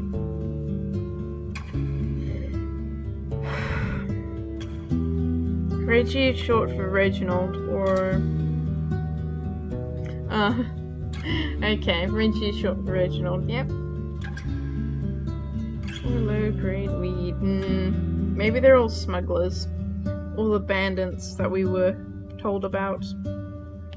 They're all, acting out in a play. Or they're all,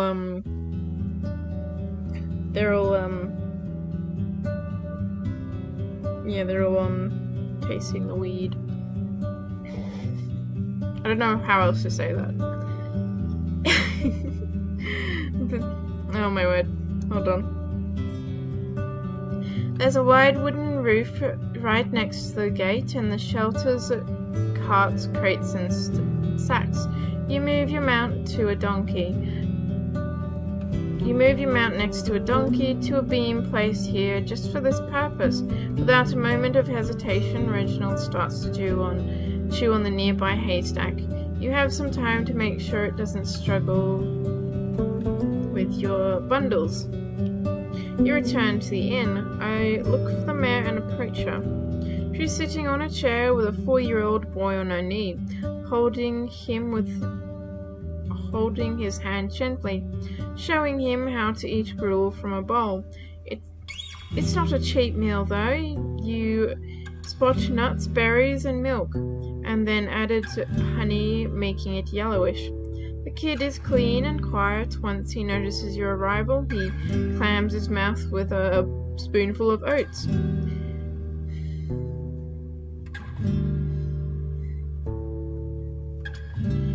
Now, my love, the mare titters.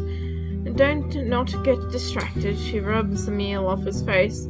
A few more spoons and you'll go help Pa in the kitchen, eh? She gives you a Russian, though apologetic smile, then turns her attention back to her companion. I observe her closely.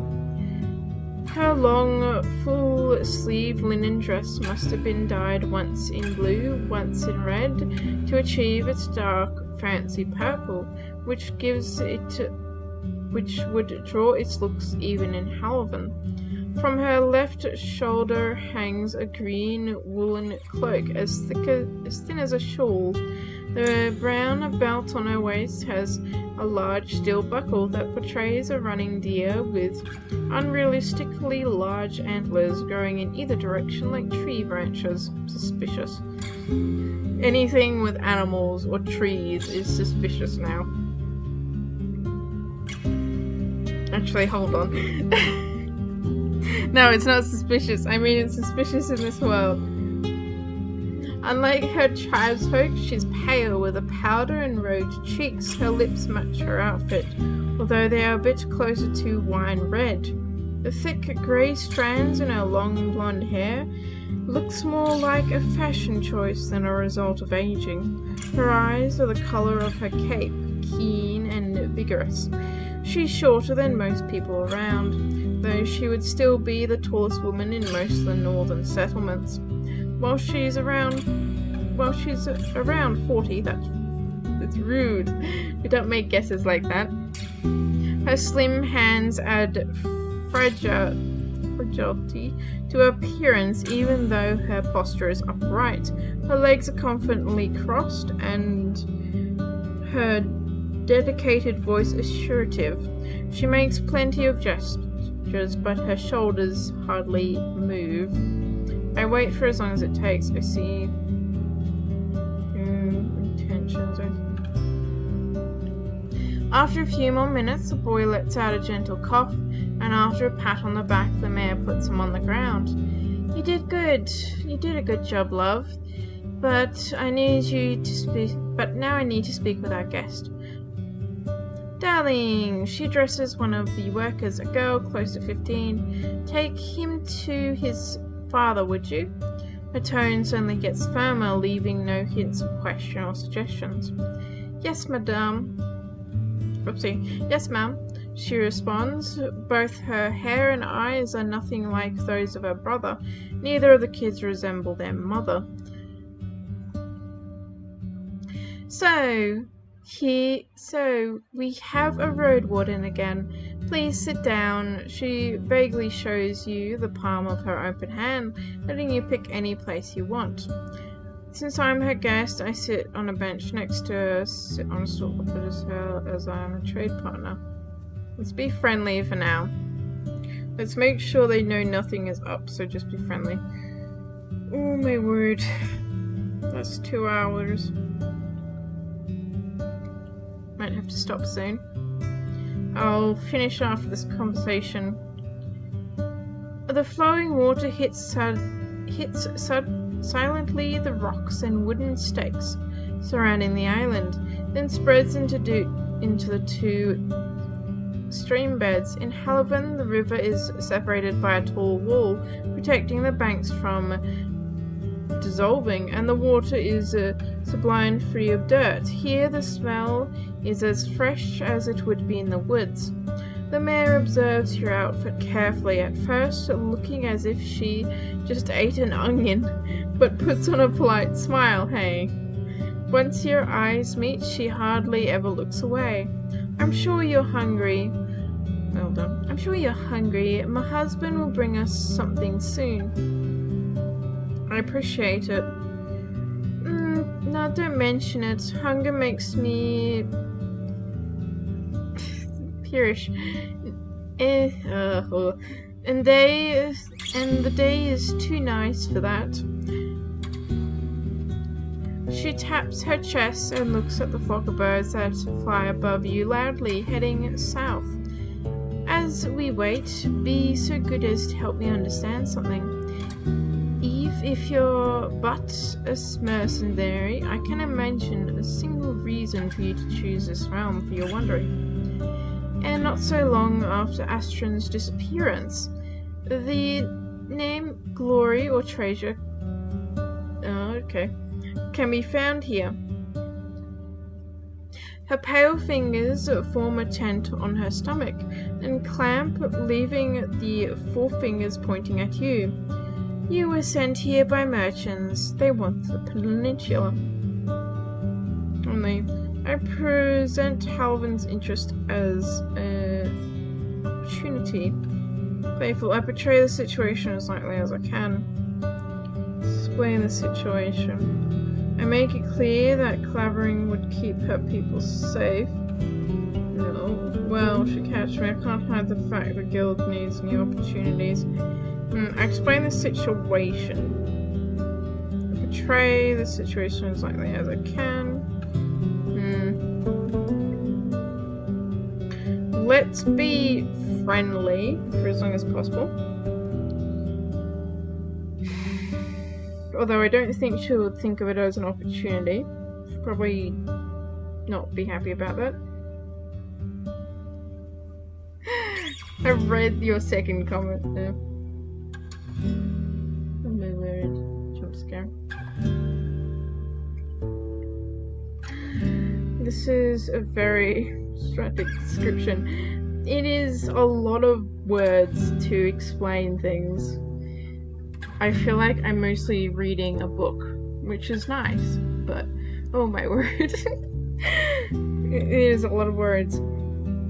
Fox, have you ever seen the movie Homeward Bound? Sassy was the name of the cat. Since it was from the 80s, it actually tossed a cat in the river. Yes, I have seen that one. I saw I've seen the original one. Yeah, they did do that, unfortunately. I believe as well they had multiple incidences of that cat being thrown in the river, sadly. It's not something that's nice to think about. You love that movie? Oh, that's good. I found it sad because of the ending with the retriever stuck in the hole. I remember it quite fondly though. It was a good movie. I just wish it was done on better conditions for the animals, not just the humans. I don't say it weirdly like that. Not just the people.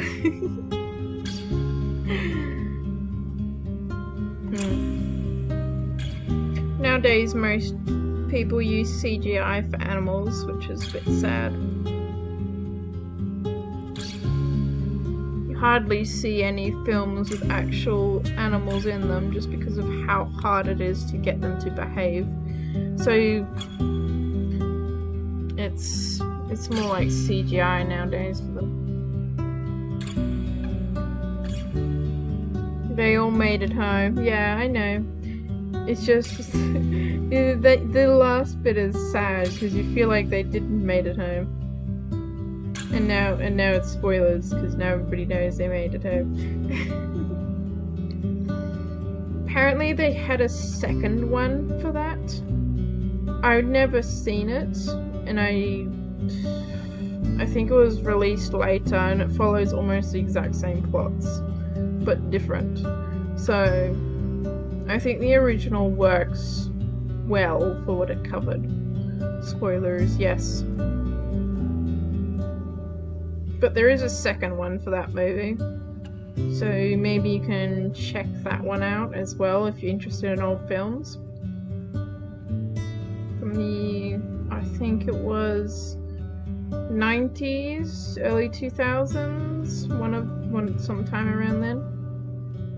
That's when they were interested in all the dog movies. Spoilers, yes. A lot of spoilers for people who want to watch the older movies. Okay, I better get on to reading this. I'll let you take some time. Do not mention it. Hunger makes... Wait, I've already read that. Back out, I've already read that bit.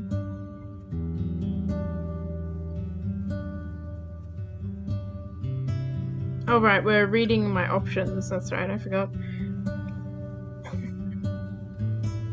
Okay, that's not a good sign. I present as an opportunity, playful. She probably won't be happy to that. I want to do distant for some reason. I don't know if she'd like that either, but I feel like she won't like it if I'm playful. She won't like it if I'm friendly, because it seems like from what she's saying, she's pointing her finger. Well, she's pointing at me. Forefinger points at me. You're sent here by the merchants. They want the peninsula. She's currently being intimidating or aggressive. So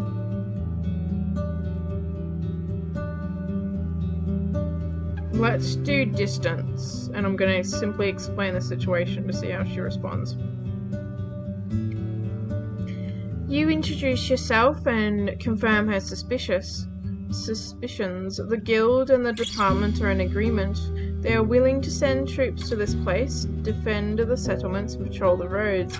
They'd cover their pay. You'd only have to look after their board and lodging. You explain that the rate of taxes is open to negotiations, but they would be taken twice a year in spring and fall.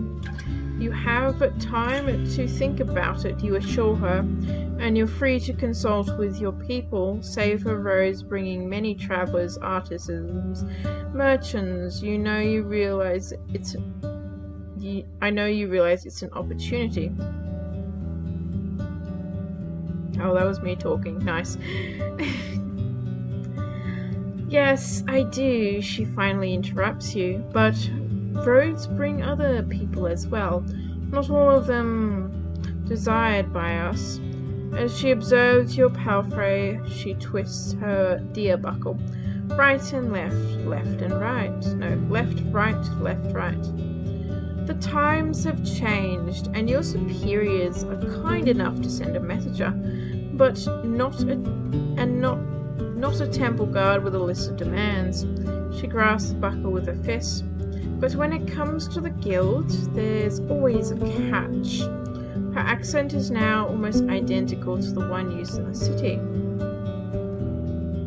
I'm telling you everything I know. I can't ask you to trust me, but I'm not hiding anything. You don't have to trust me when blindly. The negations can satisfy both sides.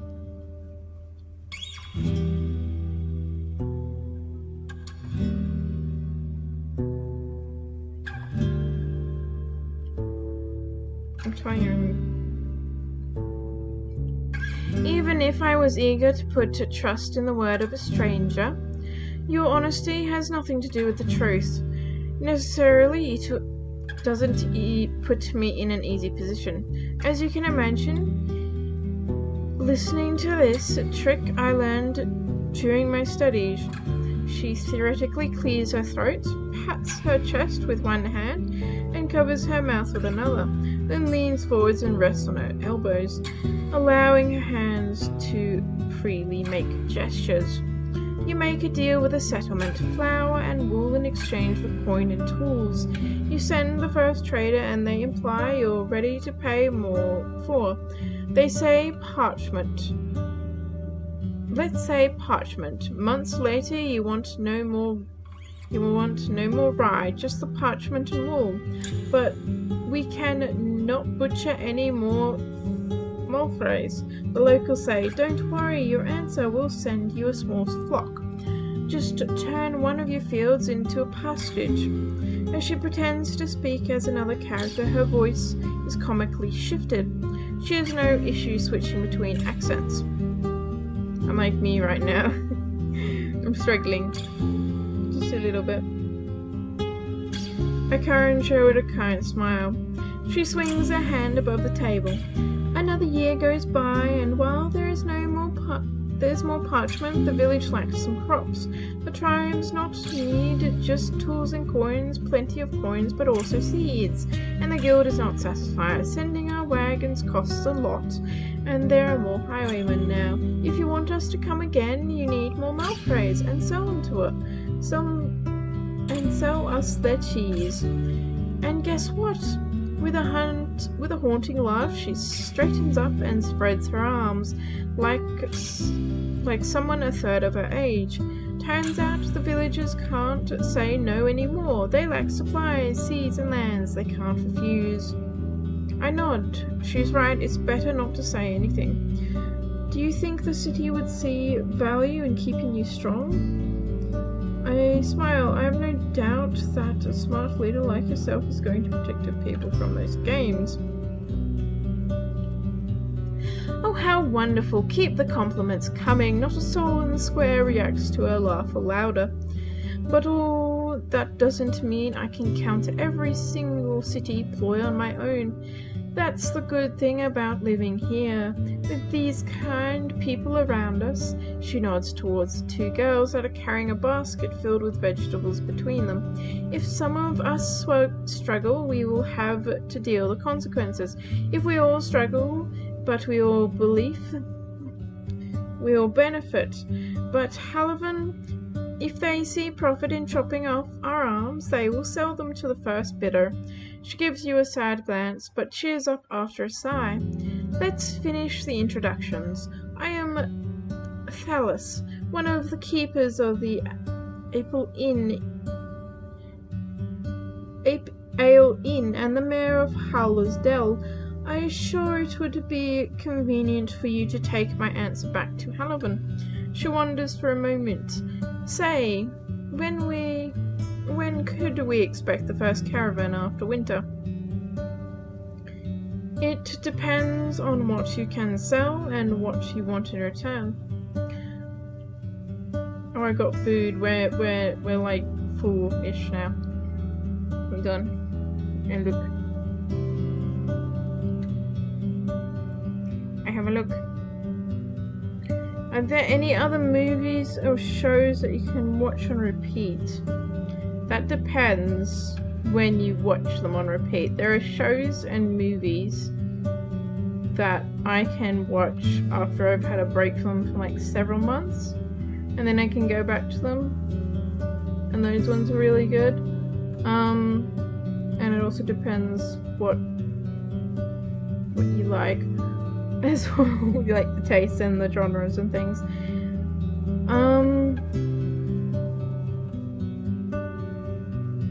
I don't remember a lot of the older film names. I remember their plots and their stories, but the names kind of slip. There's a French comedy one, which is completely in French. If you know French, you can watch it. Otherwise, you read the subtitles. But that one's a good one. Something Mr. Houlet's Holiday, or something like that. It's early 2000s, 19s, somewhere around that time. Just when they were starting to get cars out as well in the French countryside. So that's a good one if you're interested in comedies. And you can watch it over and over again. After a few months of waiting, of course. I'm not too sure. Other than that.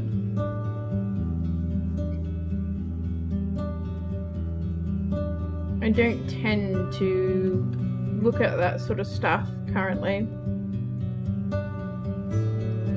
So it's been a while since I've actually seen a movie. Oh well. Do you have any that you find that you can watch over and over again? You mentioned Homeward Bound, so I'm going to guess you rewatched that recently.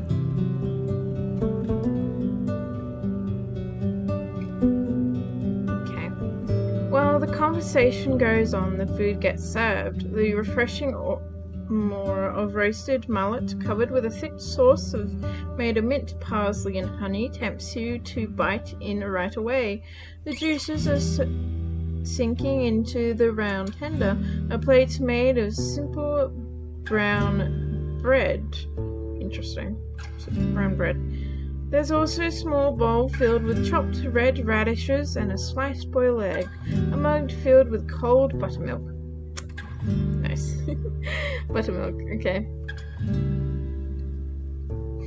Sorry to distract you. No, you're all good. I just come and check. I come and check chat because you guys are a bit far from me, so I have to come and check you guys if you've been. And it's all good. It gives me time to catch my breath from the reading over all this, the immense reading that we have to go through.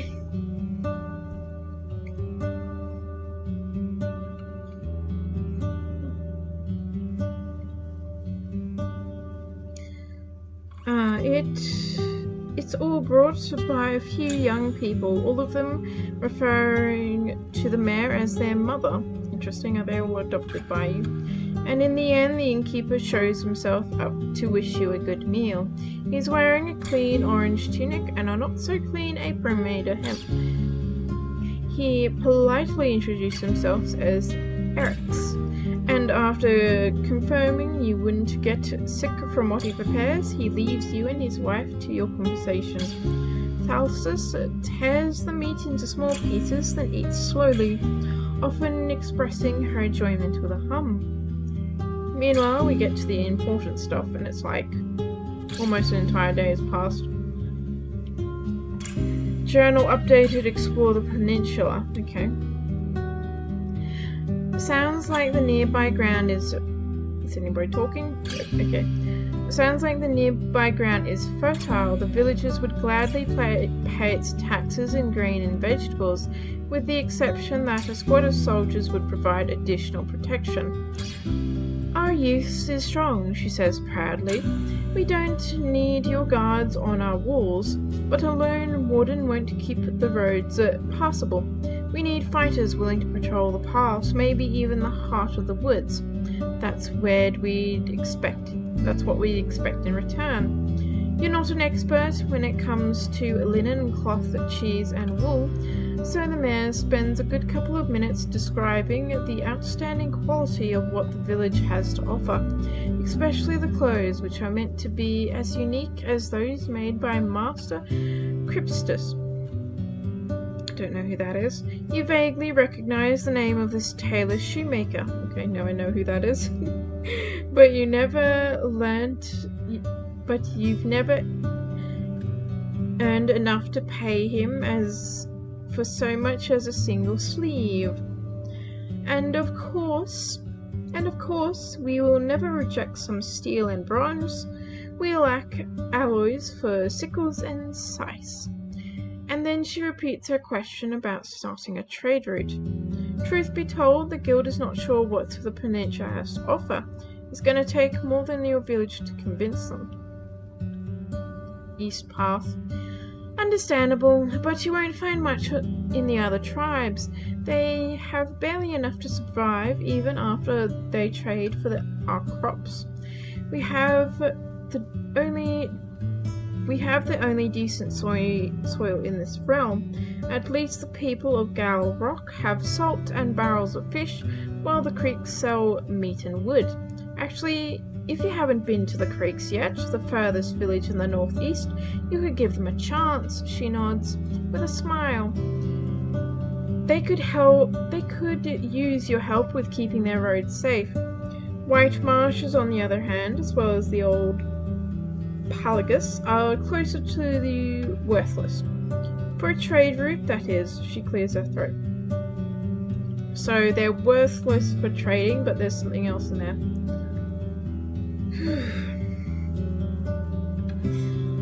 After those words, she stands up and walks to another table, offers her trunks to an elder man sitting there by himself. With a trembling voice, he thanks her, then starts to chew on the soggy bread. She sits down, wiping her hands with a clean cloth, adjusting the fold on her cloak cape, and once again crossing her legs. So, tell me, Rin, how's Halavan? I haven't gathered much news since the invasion. You can scroll down, but this is taking for ages.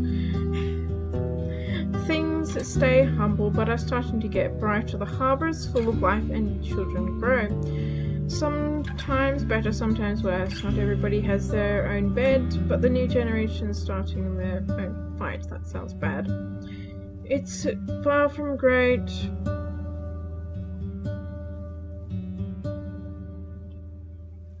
Things are staying humble. I was hoping to hear that. Her smile shines with kindness. I thought they were done for, losing all those ships and getting cut off from so many tribes. I'm surprised that the soldiers didn't butcher all the priests and traders to fill their stomach. It felt so unavoidable that I even came back home afraid for my life. But I still carry the memories of that place, most of them warm. I'm glad the others haven't given up. Her smile fades away and she speaks without looking in your direction, giving you a moment's rest. The first time I crossed the city walls and saw the streets, my soul saw them, as if they were made of dragon bones, not stone. All those people and the noises and the high houses and this life happening all around me. But after only 2 years, everything collapsed. For the first time in human memory, like a burning dollhouse. She pauses, resting her hand on her stomach, then turns back to you. But don't let me drag you away from their duties. How can I help you, Rin? I'm gonna need a save. You're speaking so much. Oh my word. Catch up on what you've been saying.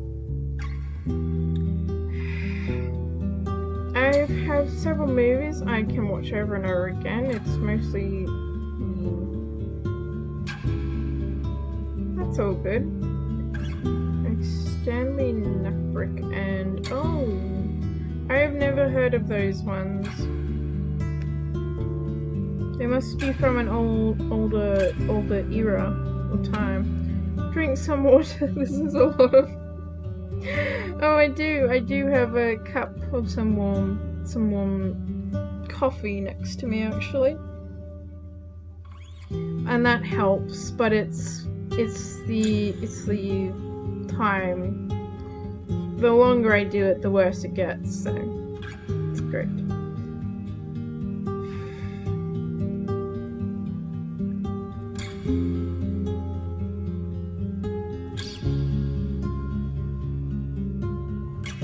For pure minds, yes. You like the... Oh, I've heard about Gilmore before and Legally Blonde. Not the other two though. That's a pretty good stack though of films you've got there. I'm glad you're able to watch them on repeat. Usually that means that they're a good story. Or a good film to watch. It depends.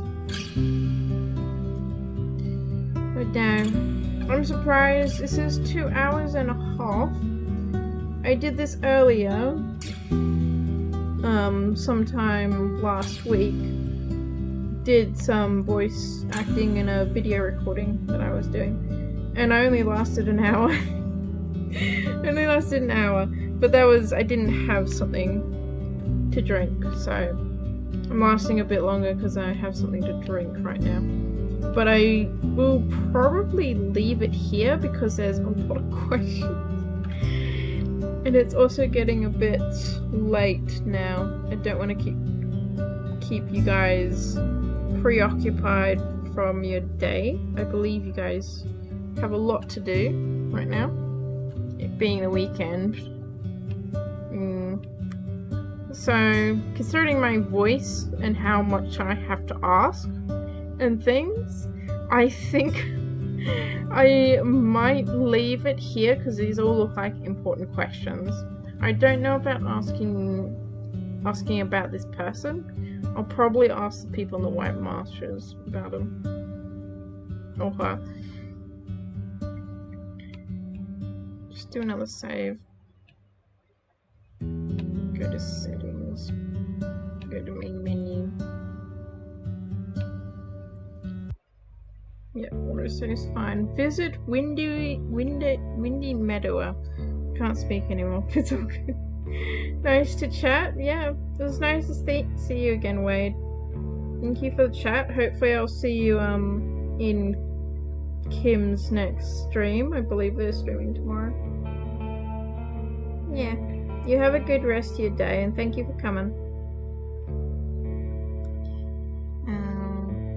I'll say a goodbye message. Here we go.